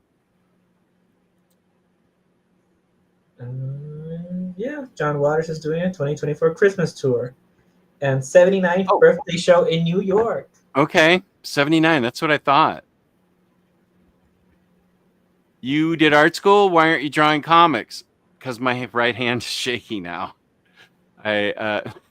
You went to art school, Peter, sounding way too surprised. I don't know the Jess deep lore. So every time I get a new piece of especially Jess lore from the 80s, I'm like, it's all new to me. Yeah, no one knows. We keep getting more details. We still haven't seen all his public TV access appearances. Oh, I know. I need to get those together. Freddie is definitely one of my big fans of that, and I need to get going on those. They're like right on my desktop. I could do them, but I have yeah, checks. I know. Okay, any writing notes to my wife. You younger punks don't know what checks are. I understand. Jake says he's never written a check in his life. Okay, I will. For the next second Tuesday, Jammin' on Comics, I will. I'll find my little portfolio that I have of some of the stuff that I did. Mm-hmm. Enough info to fill a chapter in the Omnidog biography that James is undoubtedly writing. James remembers it all. James is putting together a timeline. It'll be like the fold-out page in the back of Powers of X. And then the foreword will be by Riley's Cakes. Riley's Cake. Yeah, I realize I dated myself badly. I do still have to write checks for my dental coverage because they couldn't figure out how to have it automatically drawn from my checking account. What kind of crazy dental coverage company do you have that can't do a direct deduction? I don't know. It's the same insurance company that I did my private health insurance with, and my whole nothing changed. I went to Medicare right from private insurance on the same site with almost the same password and everything, and they couldn't figure out how to get the dental. My medical expenses are automatically drawn, not expenses, sorry, monthly payments, but my dental, they just couldn't figure it out. I can't explain it. I don't know. That's where I get the shaky writing from. From having to write them a check every month. Yeah. Just parlayed art school into hosting his own TV show. That's actually kind of correct. Yeah, Freddie, I appreciate the fact that you stay on me about that. You and Gabriel are my two fans of those public access shows that I did in the 90s. And I need to get them going because I really had some interesting collectors on it. It was called Collector's Showcase, Peter. Why don't you just upload them to YouTube? Well, Put them on your channel. He started to, and then he just dropped off. Yeah, and it kind of makes my wife won't say it, but she went to a lot of trouble to get them converted into files for the internet. And at this point, they're about eight reproductions away from what the original looked like, so they don't look all that great. And no surprise, I didn't do any editing back then either. It was a live show, and I just did it. If I knocked stuff over, that was in the show. I'm not editing, so that's been with me forever. But yeah, it was a half an hour called Collector Showcase, and I had a wide variety of collectors on, from comic books to Barbie, to presidents, to Coca-Cola. I showed that presidential collector guy, right? I think so, yeah. Yeah, he had the hat that Lincoln had with him when Lincoln was shot. He had JFK's wallet. That's still up on my site. Yeah, that reminds me. Oh, go ahead. I'm sorry. He had JFK's wallet from the day that he was shot. He had all kinds of. He gave me. I have somewhere official White House. I don't know if they make them anymore. It's a White House book of matches with John F. Kennedy and the presidential seal on it. You know, that's back when everybody smoked, so they handed out matches. But yeah, this guy had amazing presidential stuff. And then that Coca-Cola guy hitched a U-Haul to his car and brought down a real Coke machine. He was from Baltimore. That's wild. Yeah. I showed the cereal box guy. That was the first one you put, I think. That was the first one, yeah. And then did I put up the lunchbox guy? No. Okay. Now I don't know if you actually showed the president's one or if you just talked about it so much that I remember hearing about it a lot. I'll go to the vault and look. Let me ask you this. This is a good question for the two of you, because the two of you are much more caught up on modern times than I am.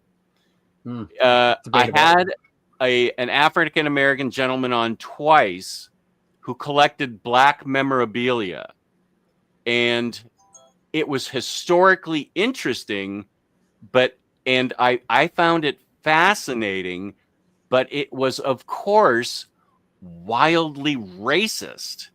And that was his thing. I started the broadcast off with, I can't remember his name now, but I said, for this gentleman, knowledge is power. To understand where we are today, you have to understand the past. And there were really offensive things that he showed, but he said people need to know what happened in the past, for us to understand where we are today. But I'm wondering, is that too controversial in the world we live in now? Because the stuff he shows, I mean, I don't laugh at it. I understand it. Oh my God, I can't believe this. It never got made, but he had like the placemats and the napkins and all the things from this restaurant that were going to be made back in the 20s. And the restaurant's theme was vilely racist. And I laughed at it and I said, I'm sorry to laugh, but that's crazy funny that somebody thinks that's appropriate. And he said, well, that's exactly what they were going for. They were looking to make it funny and dehumanizing. And I'm like, ooh, I laughed. That's what they wanted from Johnny White guy from California. I didn't mean to do that, but is something, maybe I should send it to you guys and you can watch it and tell me what you think. I have 2 shows I did with him. Incredibly interesting guy, but I don't know, is today's atmosphere or the current thinking like maybe I shouldn't do that. Well, I think, you said that he's an African-American collector of these specifically racist African-American depictions, against African-American depictions, totems, art, and things. And so he's coming from it from the perspective of somebody who is inside of the group that's being discriminated.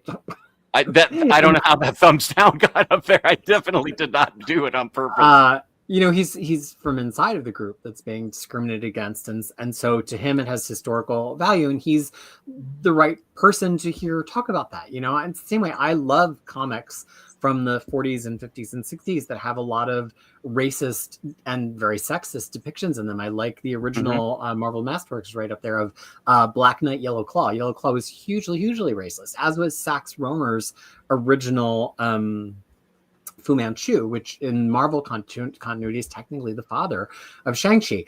I collect those things because I find them historically interesting from a communication standpoint. I probably would not be the right person to get onto YouTube and talk in an educated way about them.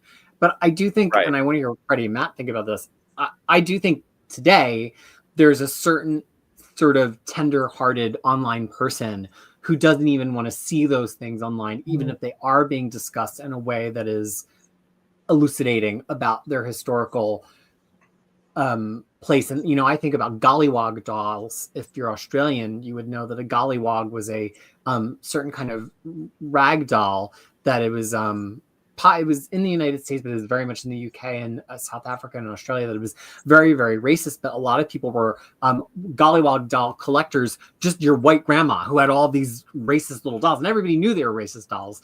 But now some people have inherited them, who see them as a way to learn about their racist history and kind of reverse that.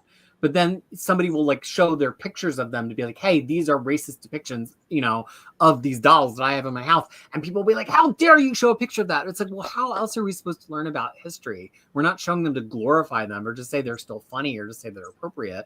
We're showing them because that's how you learn about history. So I think it's a delicate line to tread. I don't know, Freddie and Matt, what do you guys think?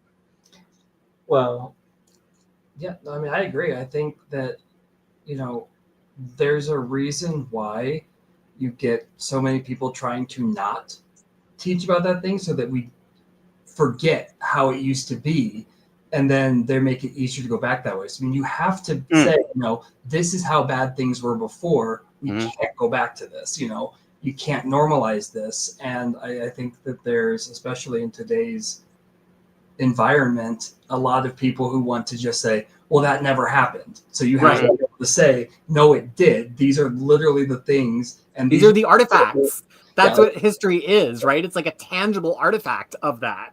Exactly. And then to have somebody, again, like you said, from the group that was being oppressed or being ridiculed, or, talk and say, these are the ways that this actually impacted myself or my family or, whoever, those types of conversations have to happen. Otherwise, you just open the door for it to happen again.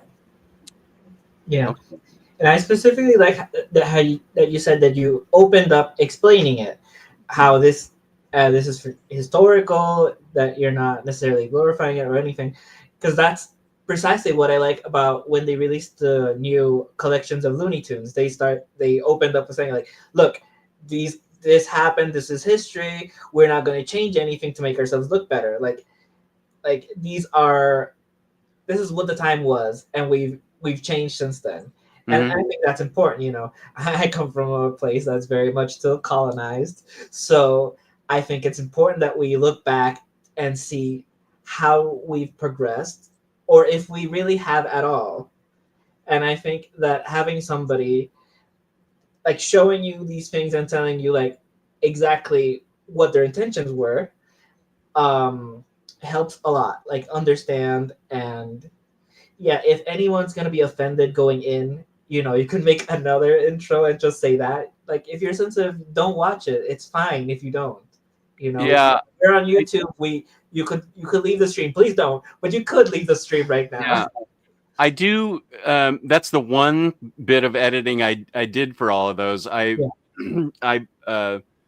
filmed an intro and explained, for Barbie or the Coke guy, and I explained it. And I would definitely have to record something explaining where this person was coming from and why I had him on the show and things like that. But that's an important historical document. Like, it would be interesting to see where he is today, or if his collection has been donated to some museum or something today, and to run that as maybe part of the introduction to the video as well, right? To be like, hey, these artifacts are now at the blah, right? That might be really interesting. That place might actually be very interested in the fact that you have an interview with him and not realize that it is existing.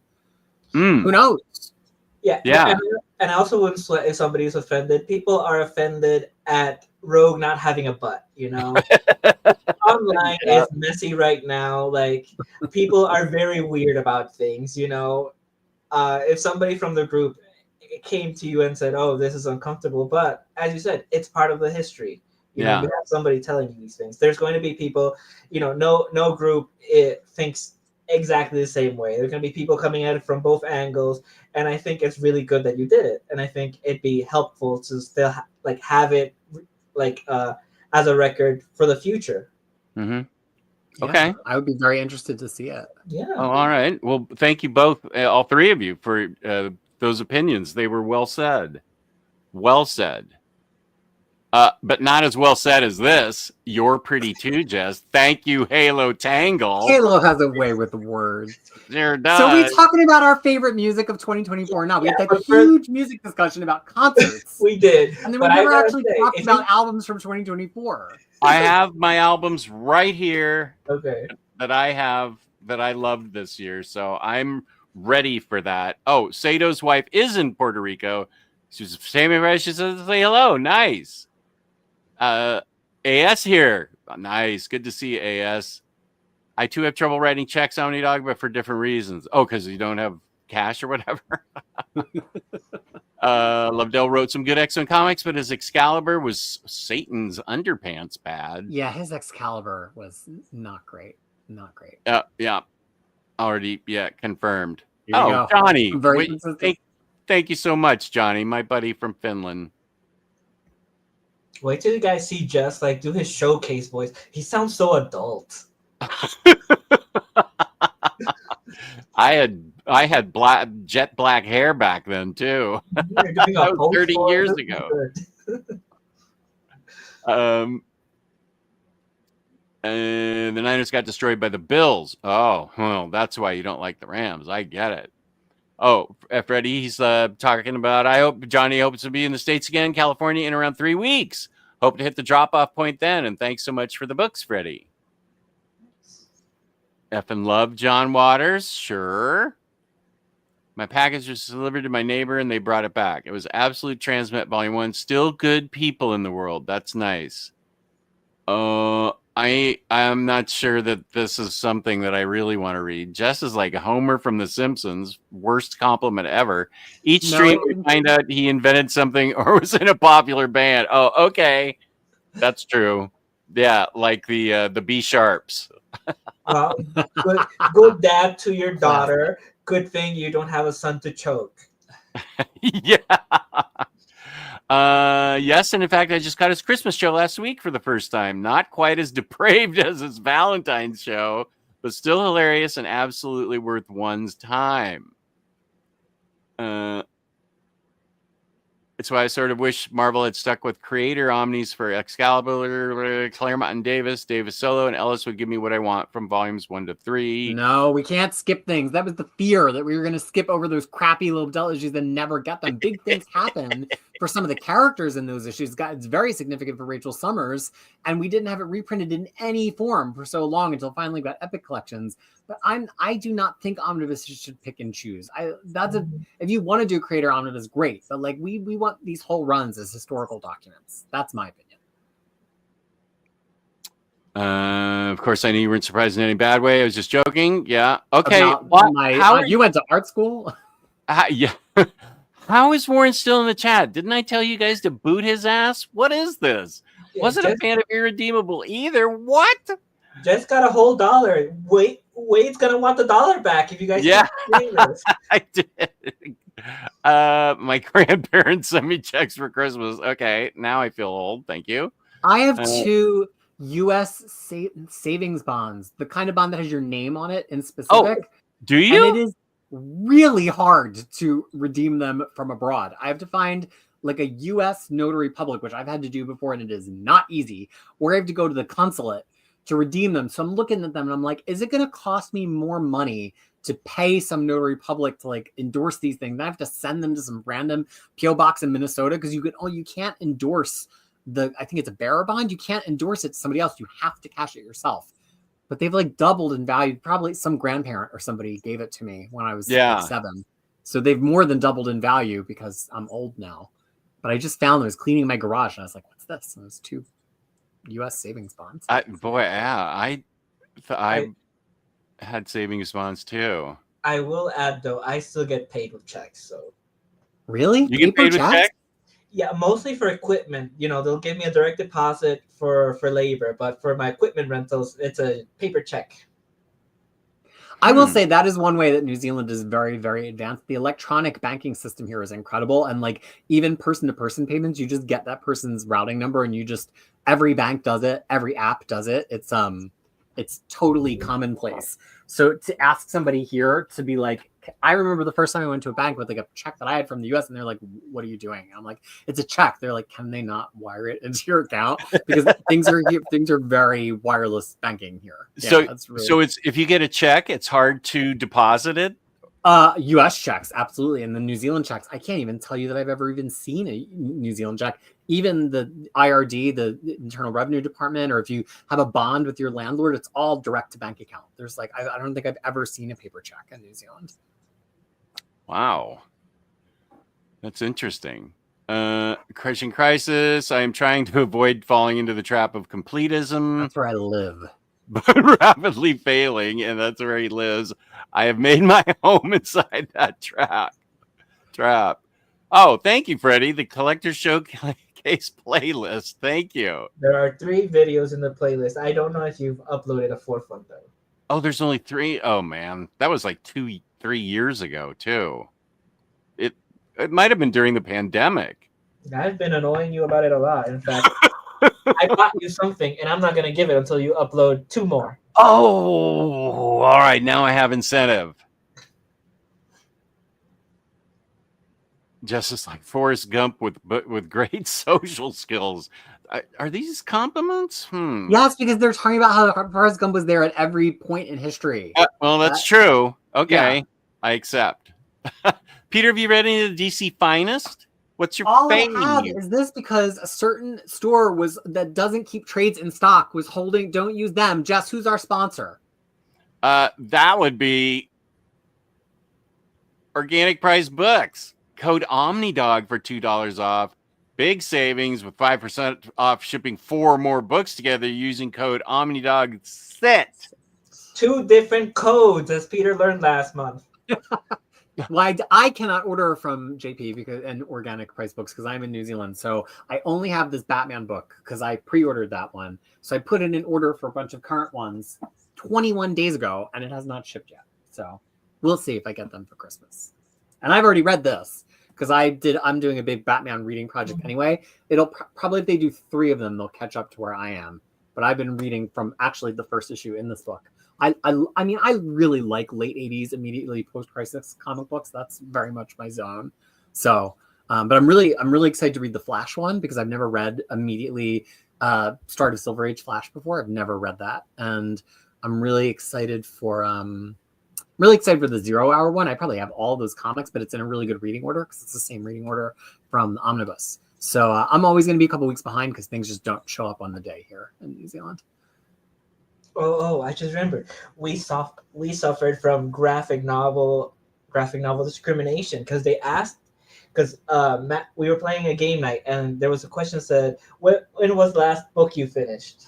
Oh my god! Yeah, and they said that comics didn't count. What? Yeah. Comics are literature. Yeah, Matt read more comics than I have this whole time that I've been here. He read the entire Young Justice by Kieran Gillen, front to finish, and it didn't count. According to the Kieran Gillen didn't read Young Justice. You mean Young Avengers? My bad. Okay, what did he read? Young Avengers. Oh, okay. Yeah. I have read so far this year. There's still 20 days to go. I have read 39,810 pages of comics. Jeez. Which Wow. So I've read about 1,896 issues. Which That means I'm going to struggle to get past 2,000, which is my minimum. Usually I try to get 4,000. This year has been slow, so only 2,000 this year. wow. I don't even think I can wrap my head around that number.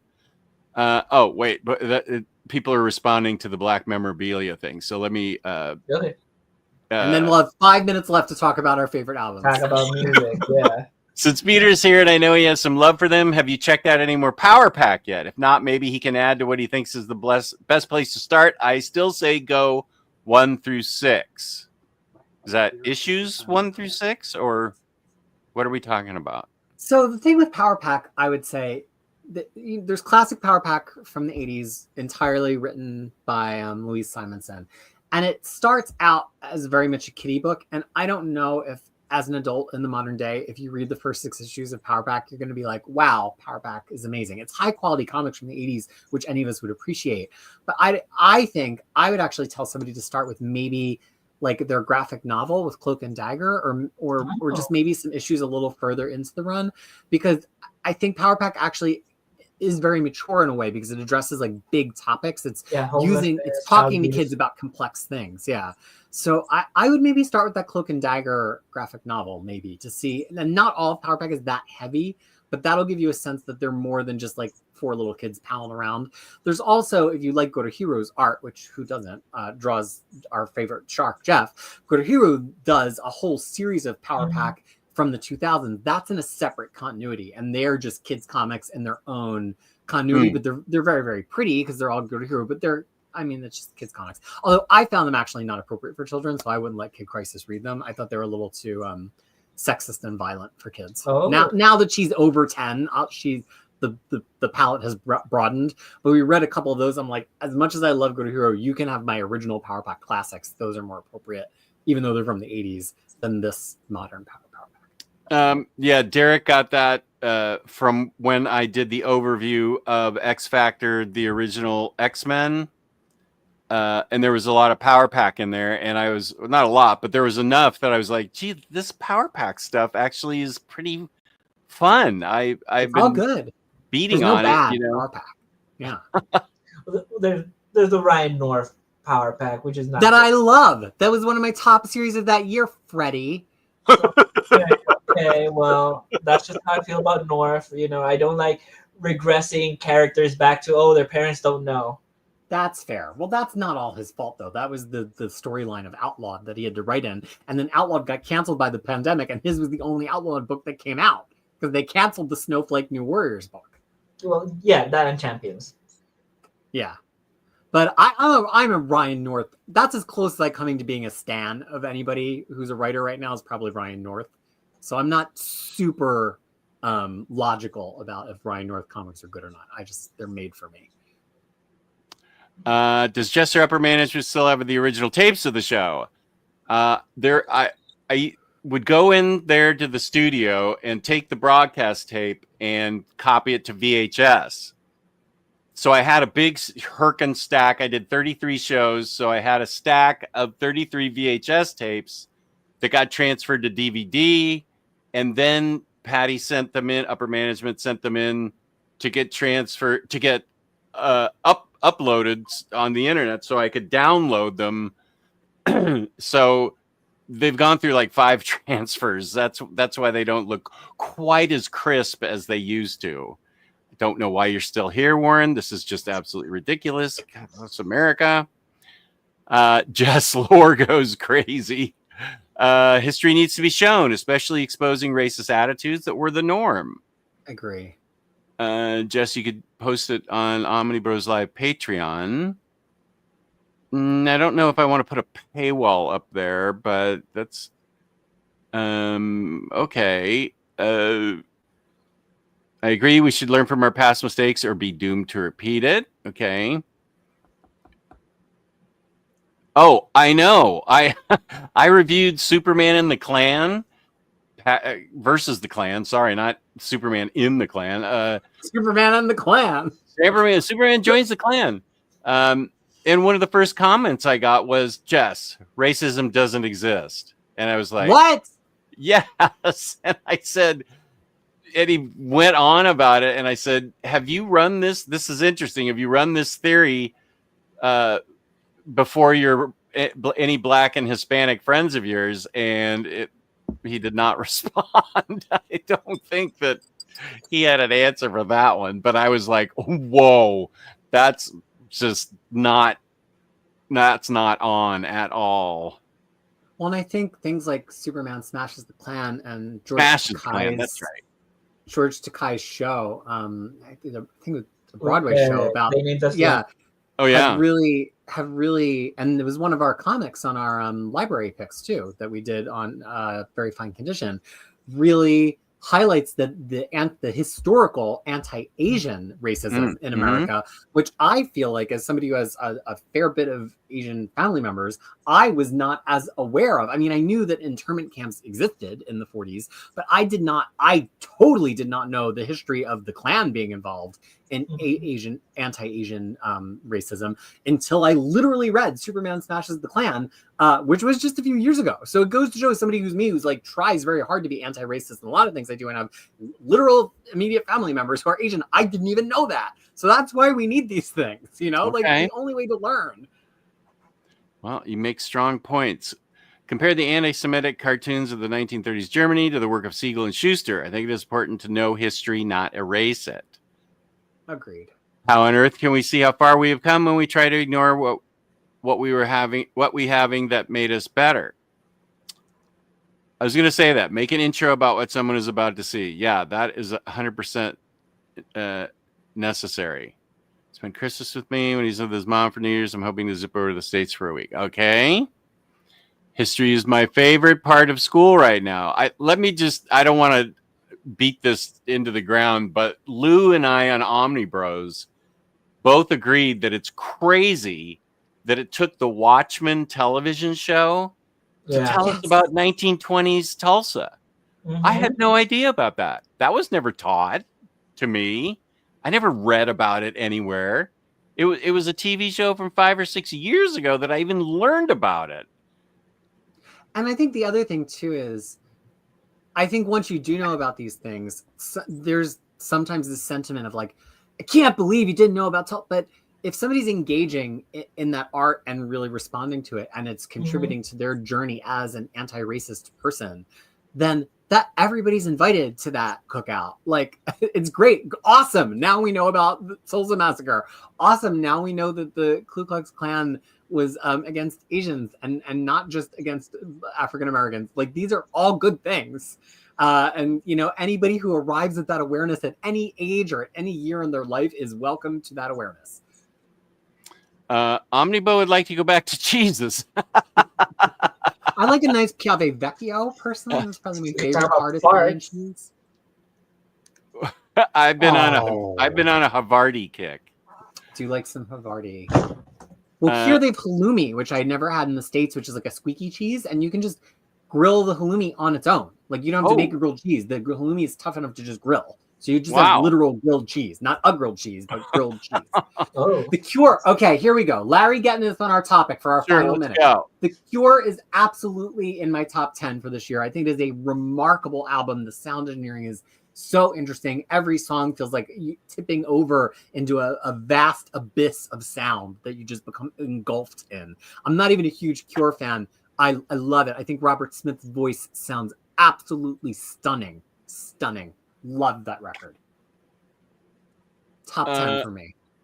Near Zero, hello all. Won't be able to stay long. Just wanted to say hello. Always appreciate your streams when I'm able to watch. Thank you, Near Zero. We're losing next to Maginaut. I hope I hope you have a good rest of your week next to Maginaut. Johnny, 2024 Blind Boys of Alabama, Echoes of the South. Ooh, haven't listened to that one. Gonna go put it on the list. It was a compliment, damn it. Oh, okay. I know. Krisis explained it to me. And same with the Jeff one. Jeff is very sensitive today, okay? He's feeling very sensitive. And he explained the Forrest Gump one to me too. So sorry. Whoa, Gambit done already? Starting on Harley? Whew. Halo. Echoes of the South was a 2023 record. disqualified. It's not a Well, 2024 but record. some of these things that I'm going to show you didn't come out this Oh, year. so it's favorite things we heard this year, not Yeah. that necessarily. Okay. Yeah. Okay. You and Spooey had a talk about Notary Public's okay. Yes, thank you. I appreciate it, Matt. You are a modern day Renaissance man. That's a very kind compliment for you and Omnibo. I appreciate it. Halo Tangos read 269 issues this year. That sounds like a lot. More Superman 70s reprints. I agree. Well, that first Superman DC Finest is one of Jess's favorite stories of all time. The Kryptonite No More, Kryptonite Unleashed. What is it called? Kryptonite No More. Yeah. Famous Neil Adams cover. Yeah. Second DC Finest for Superman. Yeah, it hasn't come out yet, right? No, not yet. That's the one I'm really looking forward to. Okay, so Peter, tell us about some of your favorite albums, songs, tracks, however you listen to music this year. Okay, well, I will say I usually don't issue my official list until I've heard over 200 albums of the year, and I'm only at like 125 right now, so this is not official. But favorite songs, of course, we've talked about Good Luck Babe 100 times. One of these songs that is not represented in my top albums is Orville Peck. So Orville Peck, great, amazing queer country artist. I pretty much love everything he's put out. This year's album, not my favorite album of his, Stampede, but it's a lot of duets. And there's a number of really good ones on it. One of my favorite songs of the year, right behind Good Luck Babe, is a song called The Hurtin' Kind. And it's a duet with a band called Midland, who is a like a classic honky-tonk band that does all 3-part harmony constantly. So I fell down that rabbit hole. I listened to every song Midland has ever recorded. A lot of like She's Cheating, We're Breaking Up type stuff, but the harmony and the honky-tonk arrangements are beautiful. But this song, The Hurtin' Kind, with them singing all the harmonies, it sounds like classic Roy Orbison. It's so compelling. The harmonies are so beautiful. It's just that great, vast, dusty country sound that Roy Orbison would do. And it's my number 2 song of the year. I'm obsessed with it. I've listened to it so many times. The Hurtin' Kind, featuring Midland by Orville Peck. I came for comics, stayed for Jess, Laura, and info about the KKK. Nice. I'll do one more song, then I'll toss it to our friends in Denver. Another song, not one of my top albums, but one of my top songs. There's a singer-songwriter I discovered on her record last year. Her name is Johanna, not Joanna, Johanna Samuels. And to me, she sounds like the second coming of Amy Mann, who I'm obsessed with. I think Amy Mann is one of the best songwriters to live over the past 4 decades. She has that same slightly nasal, slightly sarcastic lilt to her voice, and she has that same precise observatory power as Amy Mann. She put out an EP this year called First and the Last. The first song in that EP is called Zero's the Divisor, like in a division problem, Zero's the Divisor. Again, a song I can listen to endless times. It's got that perfect Amy Mann energy, but it's not nostalgia. It sounds real and new, but it's just such a witty acoustic pop song. One of my favorite songs of the year. Wow. Rami loved by David Gilmour, Luck and Strange. AS had grilled halloumi for lunch. Halloumi. Wow. Halloumi? Halloumi. Halloumi. Love me some grilled halloumini. I Halluminati. spelled it wrong. Halloumi. Illuminati. All right, let's get some songs from Freddie and Matt. I gotta go. Okay. Well, I mentioned. Well, we all mentioned Chapel Roan, so I was just gonna say another one. Barracuda, her cover, great. My most listened to song this year was another cover. This one was by Paramore of "Burning Down the House." Incredible song. I heard it so much times that it beat out every single thing I've listened to, and put Paramore in my top 5 artists as well of this year. Let's see. You have anything? Yeah, a couple. One out of left field. Never thought I'd see another album from Linkin Park again, but Somebody in the chat was talking about that. yeah, I saw in the chat too. Yeah, you know, that brought back middle school, high school like nostalgia for sure. For me, just seeing a new Linkin Park album, and then we haven't talked. We've been a lot of pop stuff, but like Hozier, Too Sweet came out this year. Oh my That was my God. top Hozier's song. album from last year. I Yeah, literally just sat and cried as I listened to it. was It was very so good. but yeah, Too Sweet ended up at the top of my YouTube music recap. So yeah, some very good stuff. Yeah, and you love Sabrina Carpenter. She Yeah, had Sabrina she Carpenter. had Yep. a new album this year. Well, we mentioned her already. Keep Well, we going. mentioned her, but not that she had a whole album this year. Actually, talking about covers, everybody talks about the Sabrina Carpenter cover of Good Luck Babe. Yeah. But there's this Australian radio radio channel, Triple J, that has a covers show called Like a Version. You should definitely check it out on YouTube. They have all Australian bands. It's like the BBC Radio 4 Live Lounge, but it's Australian. Yeah. So it's a great way to find tons of Australian bands. And 2 covers on there this year have like blown me out of the water. One of them is by an artist named, I think you just say Chloe, but instead of an H, it's got an X, so it's CXLOE. She did a Good Luck Babe with her band that was a little bit more electropop than the actual Good Luck Babe. It's really, really good. So good. But probably my favorite cover of the year, another like a version cover, which is this Australian artist G Flip, who's a drummer and a pop artist, but they're an amazing, amazing drummer. And they did a live cover of Taylor Swift Cruel Summer, and you could watch it on YouTube. They start out just singing with this whole band. There's like a string section, whatever, and then in the middle of the song they walk away from the mic, sit down at the drum set, and start drumming this mind-blowing drumming, and also singing still Cruel Summer. I love Cruel Summer, and it has almost erased the official version from my memory. I think actually G Flip's cover of Cruel Summer to me now is Cruel Summer. Nice. Oh, here's Batmanda's Book Cave. Hey, Batmanda. Amanda. And Oh, yeah, I love Emily. Like a Version is the best. Love it. I realized that all I listen to is ambient, shoegaze, post-rock, and soundtracks. I neglected to pick up any ambient. This is stuff that I listen to on album.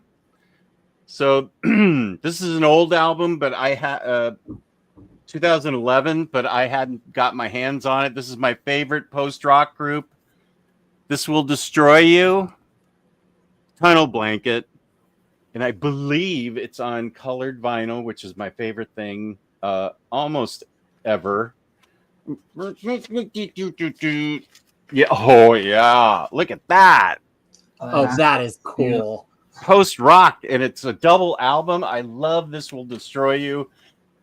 It's not what I like is music to read to. Post rock is not necessarily the best thing to read to. It's better for organizing my shelves. Although to get to one book that rocked, it didn't come out this year, but I Hate Fairyland #5 is very interesting because they had a QR code for a song on YouTube, and you're meant to read along like while you're listening to the song. So there would be random pages. I love when comics do that. Yeah, and it's really good. I actually did that, and it was great. Like, it was a fun experience. Isn't it Pretty Deadly where Remender puts his music playlist at the end of every book? I feel like Pretty Deadly is Kelly Sue. Oh, I'm sorry. Deadly Class. I apologize. Yeah, Deadly Class. David Aja also did that for Hawkeye. Like a lot of creators have done that for their books. Like, they make a really big playlist. Gillen also did it for Phonogram, was it? Or Wicked and Divine? Maybe both. Oh, okay. Yeah. The next thing that I loved is a brand new one. This is Shoegaze from Deary Aurelia. And this is super shoegazy. It's got this jangly guitar, and she sings so perfectly. And it's just her. And this came on this kind of colored vinyl. And she has a beautiful voice. As I said earlier, I love Lush. What I really like is jangly, angly guitars in the background, and then breathy vocals by a really good female singer. That's what I dig the most. And here is Phaser Days, which is on my. This is what I was. New Zealand band. Oh, they are. Yes. I got her autograph too. Where'd you get her autograph? It came from Rough Trade. I just ordered it. It's I think Ilan would call it bedroom pop. It's not shoegaze. It's more indie pop. But she does. It looks like she does everything. Like plays all the instruments. As far as I could tell. Oh, they're a Kiwi band. Wow. Yes. That's really cool. This is what I was late to. Yes. This is what I was late. I was late to the show because I was listening to this and I lost track of time. Have I turned you on to the Beths? No. You would love the Beths. They're another Kiwi band. The Beths. Like the name Beths. Beths? Yeah. Okay. I'll recommend a specific. They're right. They're not shoegaze or jangle pop, but they're very jangle pop derived. They're like jangle pop, the next generation. You would love them. Jangle pop adjacent. Yeah, that's cool. The last shoegaze one would be from Dive. This was new this year, so this counts as a release from this year. Frog in Boiling Water, and I think Dive's going to be close somewhere in concert at some smaller place. This is just green. They could have done a little more, but it's Dive, and I accept. I love all Dive music. This is very good modern shoegaze. Rock music made a comeback in my listening playlist because one group I love is Simple Minds, and my favorite album is New Gold Dream from them, and they recorded this in the Paisley Abbey. Nice. And they also have another album that was recorded in a different abbey. But Jim Kerr's voice is still beautiful, and he has two female backups that play backup vocal singers that he make beautiful harmony with. I don't know if that was just for this album or because they're not on this other album. I can't remember what the other album was that they recorded in a different abbey, but this sounds so good in this old, I think, Scottish abbey, and it was just boss as heck. I just love this album so much. And then the final album was my favorite soundtrack of the year, X-Men 97. This was epically epic. I loved this, and I never even saw the original cartoon, or animated series. Sorry, but the whole soundtrack. It's two pieces of vinyl, and I just love listening to this. It's soundtracks are perfect because they don't have lyrics, and I can read to it. But I found myself just getting excited for the next season of X-Men 97 listening to this. It's really, really good music by the Newton brothers, and I loved this. You know what I should do though? I should make you a spreadsheet of the original episodes you should watch. We love you a can, spreadsheet. You can put it next to your collection: the Doctor Who episodes, the Star Wars episodes.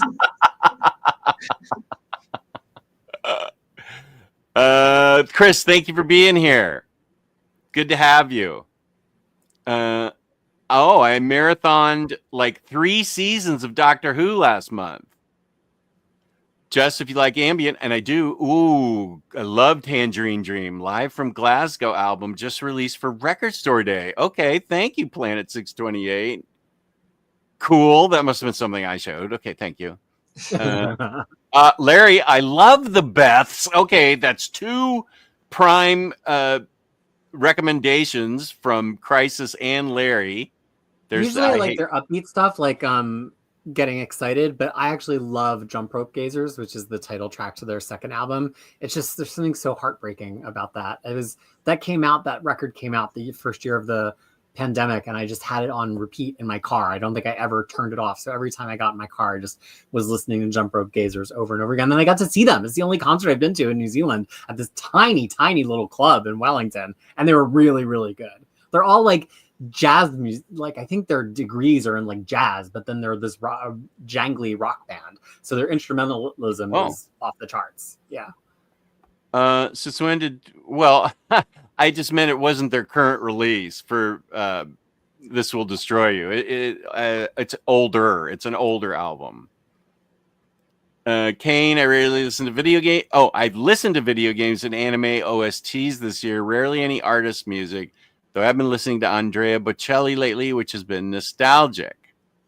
Yeah, and Matt's husband has been listening a lot of Wicked recently. Oh yeah. Oh, uh-huh. Yeah, which is good. Moana 2's music was not as good. Nowhere near. No. Not as good as Moana 1, certainly. Mm. Oh, she was saying cool about the TARDIS behind you. Yes, Matt owns a TARDIS. He wasn't saying I had something cool. Ow. It was both. It was X-Men 97 and the TARDIS. Yeah, I think Freddie. Batman, you're getting Batman to join you? Someone else has to. I've lost this battle. I think it was Sparkle in the Rain that was recorded in a different abbey last year. Those are all awesome albums that you listed there. Sons of Fascination, I love. Here's you can still get it. It's made by the people that got fired from Mondo, the creators of Mondo, and they created Mutant, and so they made this album after Funko fired them all, which is still crazy. Yeah. I'm not good at keeping up with music, but I got to see ELO in concert this year, and that will probably be one of the highlights of my life. That's awesome. That is awesome. Ooh, Haley Tango's talking about Six the Musical. Right now, Didi Romero is in it. She's ending her run on February. Wait, who's in it? Didi Romero. She's I worked with her on the Disney Plus show. She's phenomenal. She's a great singer. If you watch the Six the Musical Tiny Desk, she's in it. Like, she's fantastic. Like the whole musical is great. But yeah, I'm excited because someone mentioned it. Oh, okay, cool. Okay, Matt, thank you for being here. I know Peter has to go too. Yes. But since she's a Kiwi, I want to make sure I mention her name for Phaser Days, Amelia Murray. And I'm pretty sure she did the whole thing herself. Not 100% positive, because it's printed on very weird purple paper that is hard to see what's going on. And no, it's not because I need glasses. It's just because it's hard to see it. But we actually talked about our topic. So we did. Wow. It took till the end of the show, but we got there. Yes. Here's another book that rocks. It's Dazzler. Dazzler. And I hear there's going to be another Dazzler series next year. She's coming back. They just teased it. I've got a couple of books that rock here. So of course Phonogram, which is still in the plastic because I've read the trades and I've never broken this open to read the complete version, but I might now.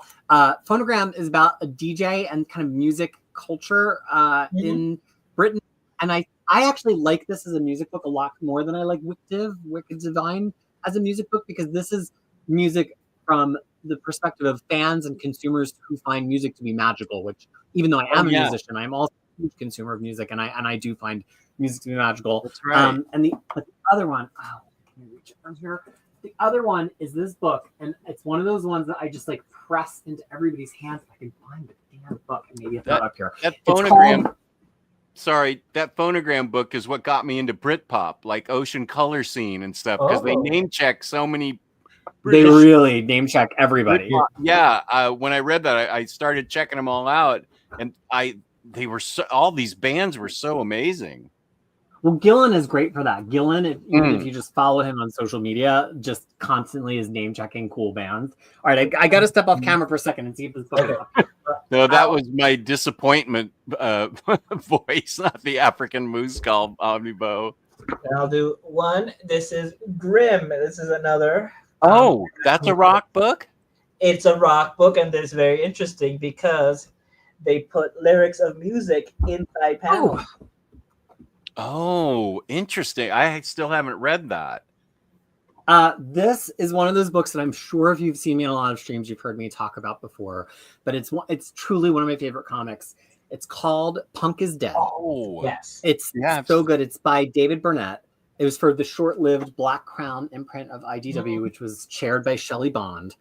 And the artist on this, who you will know from another book, folks, is Martin Simmons, who here has a very film noto sort of look to his art. But you will know Martin Simmons as the artist of Department of Truth with James Tynion. But this is about a kid who is hallucinating, or maybe not hallucinating, that he is being personally haunted by the ghost of Sid Vicious. And he's also having some real problems in his life in general. And so it's very punk rock, but it's in the modern day. So it's got this totally obnoxious punk rock ghost haunting him, and it touches on, like, does Britain have a special MI 9 or whatever that is investigating paranormal stuff? But it's really, really funny. It's got all of this very, very film noto sort of like borderline pop art illustration, and it's just hilarious and obnoxious, and I love it so much. And it's one of my favorite comics of the past decade. So that's my comic book that rocks. And the other single issue, and it took me all the show to remember what it was. If you've never read any comics by Kurt Pyers, who's a writer who does some really interesting indie stuff, he had a Comixology original. I don't know if like Image eventually printed it or whatever, but it was called Youth. And it's basically like your typical people get superpowers from something and how do they handle it sort of story. But the second issue of Youth was so interesting because it told you to queue up a specific symphony to read it. Or maybe it was the first issue. And I just remember, I love comics that do that tell you to like go and get this certain song or this certain symphony or piece of orchestral work, because I think it really helps you kind of pace your way through the comic, and like you kind of let the movement of the music illustrate how quickly you should move through the reading. And I just thought that was so interesting and such a good device. So that one always sticks out in my mind. And I'm going to show it before you show it, because I know you're going to show it, so I want to beat you to it. And that's, of course, the Mike Allred book, Bowie, that I knew you were going to have it. Yep. Yeah. This is I love this book. If I actually make it to Heroes Con, I definitely want him to sign this. It's incredible. I mean, I learned so much about David Bowie. So much. Yes. And of course, a classic, Scott Pilgrim. I forced that. Oh yeah, good pick. Yes, Scott Pilgrim's great.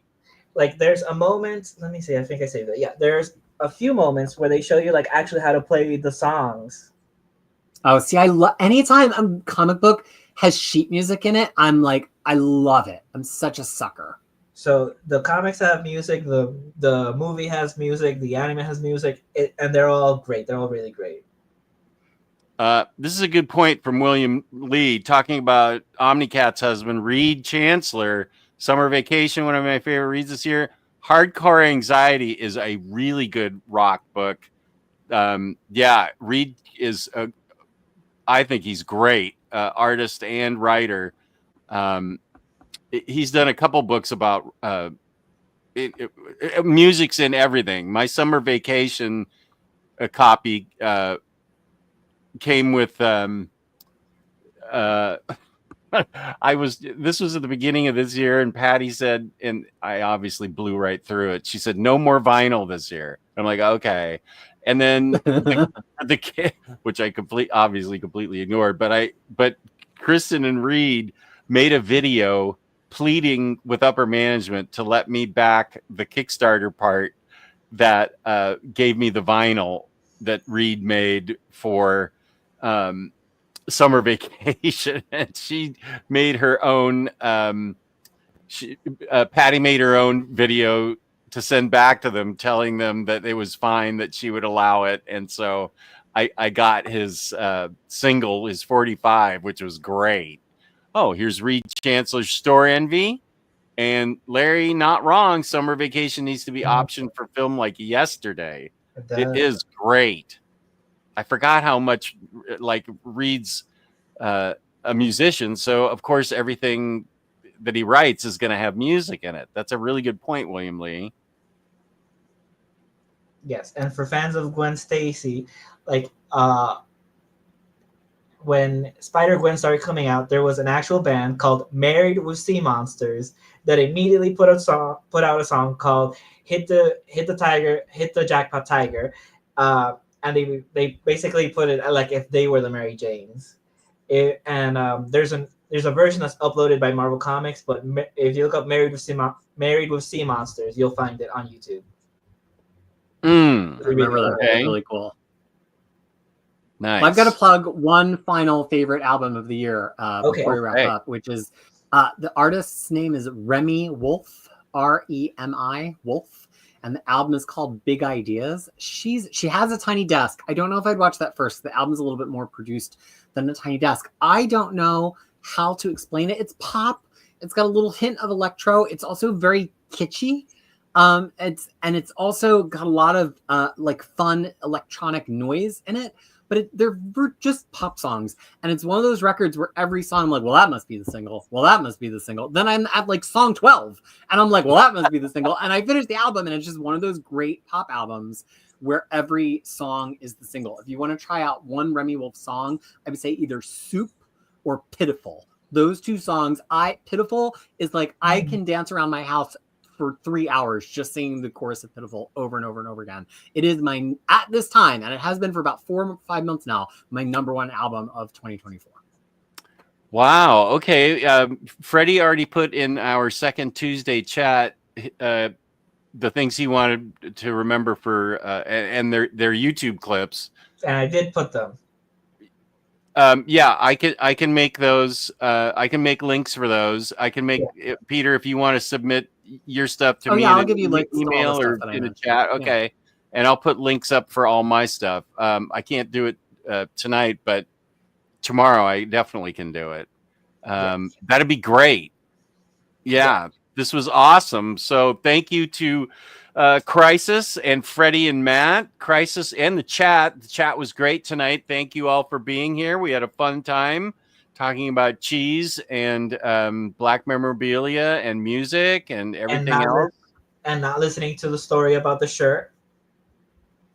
Oh, I never told the story of the shirt. Oh, okay.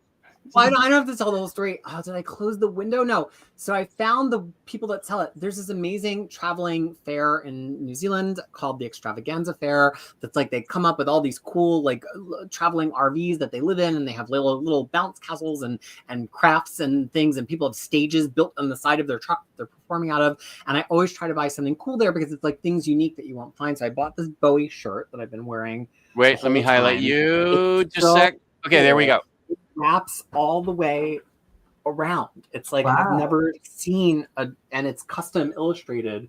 There's just all of these Bowies all over it. So I looked online because I was like, how can I recommend this person? I found the shop that does them. It's called elkai.com.au.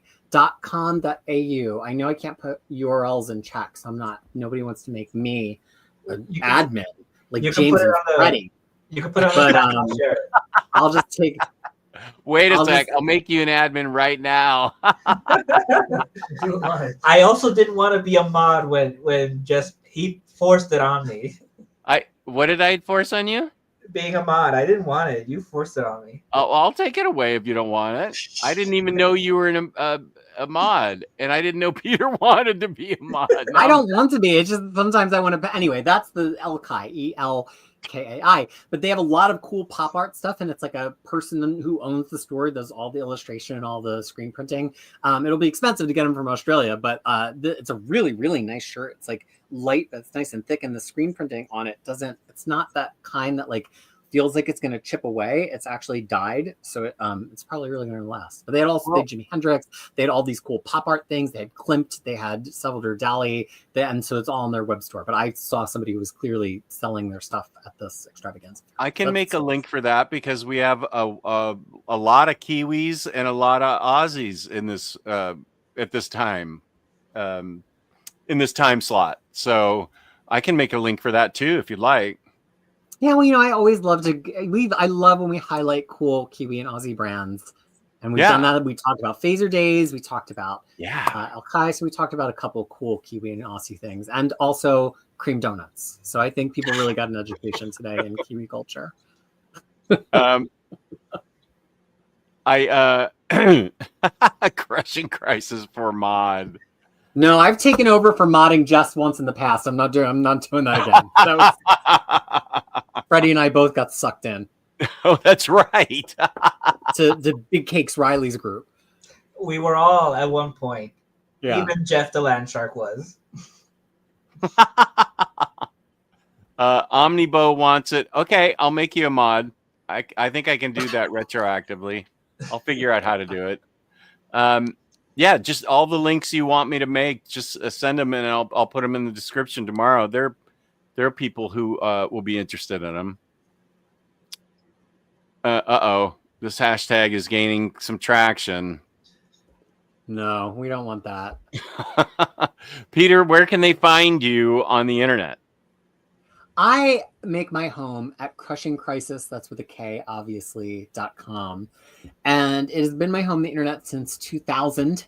So it's over 24 years old and has guides to so many Marvel characters, how to read them, collect them, and read them in order. And all those Marvel guides, over 150, are now updated to 2024 into 2025. That's what I've been doing since July, and I finally finished last week. So I'm extremely proud, and I think they're very, very good. I think in many cases they're the best guide to each character on the web. And if it looks like it's locked for Patreon, that only costs $2 a month. I'm just asking you to spend half of what you'd spend on a comic to have access to all of my more obscure and more difficult guides, which helps pay for there to be more guides, because I'm almost done in my first new guide in the past 6 months. It should be up in the next 2 days for my patrons, and it is a character who you'll be hearing his name a lot in the media this week, if that gives you a hint of who it may be. And I will be on Aussieverse this Friday in the middle of the night for people in the United States, but if you're in Australia, 7 p.m., and if you're in New Zealand, 9 p.m., that's on Aussieverse on YouTube. And Freddie, your Instagram has been posted. Is there anything you'd like to say, especially to Matt, for letting you stay with him for 6 months? I love that 3 weeks has become 6 months. This is great. Yeah. Thank you for letting me stay and for letting me annoy you. It was nice. It was fun. We bought a lot of stuff as well. Bought so much stuff. So much stuff. Oh my gosh. Fun. Well, because you're here now and you can tell me exactly which ones are good and which ones are bad. So it's great. That is awesome. Everybody needs the personal shopper experience with Freddie. Yeah. I told you I bought him the wrong Marauders run. He was like, "This is the crap one. Why did you buy this for me?" I said it was the shit one. You hate me.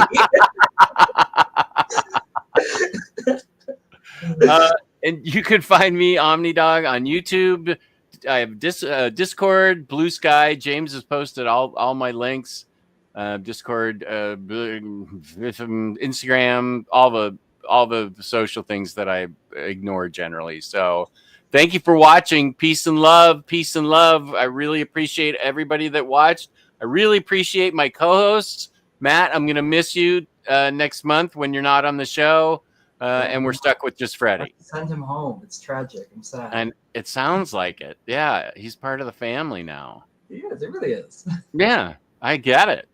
7 months will do that. So peace and love. Peace and love. Thank you, everyone. Thank you to my co-hosts, and peace and love.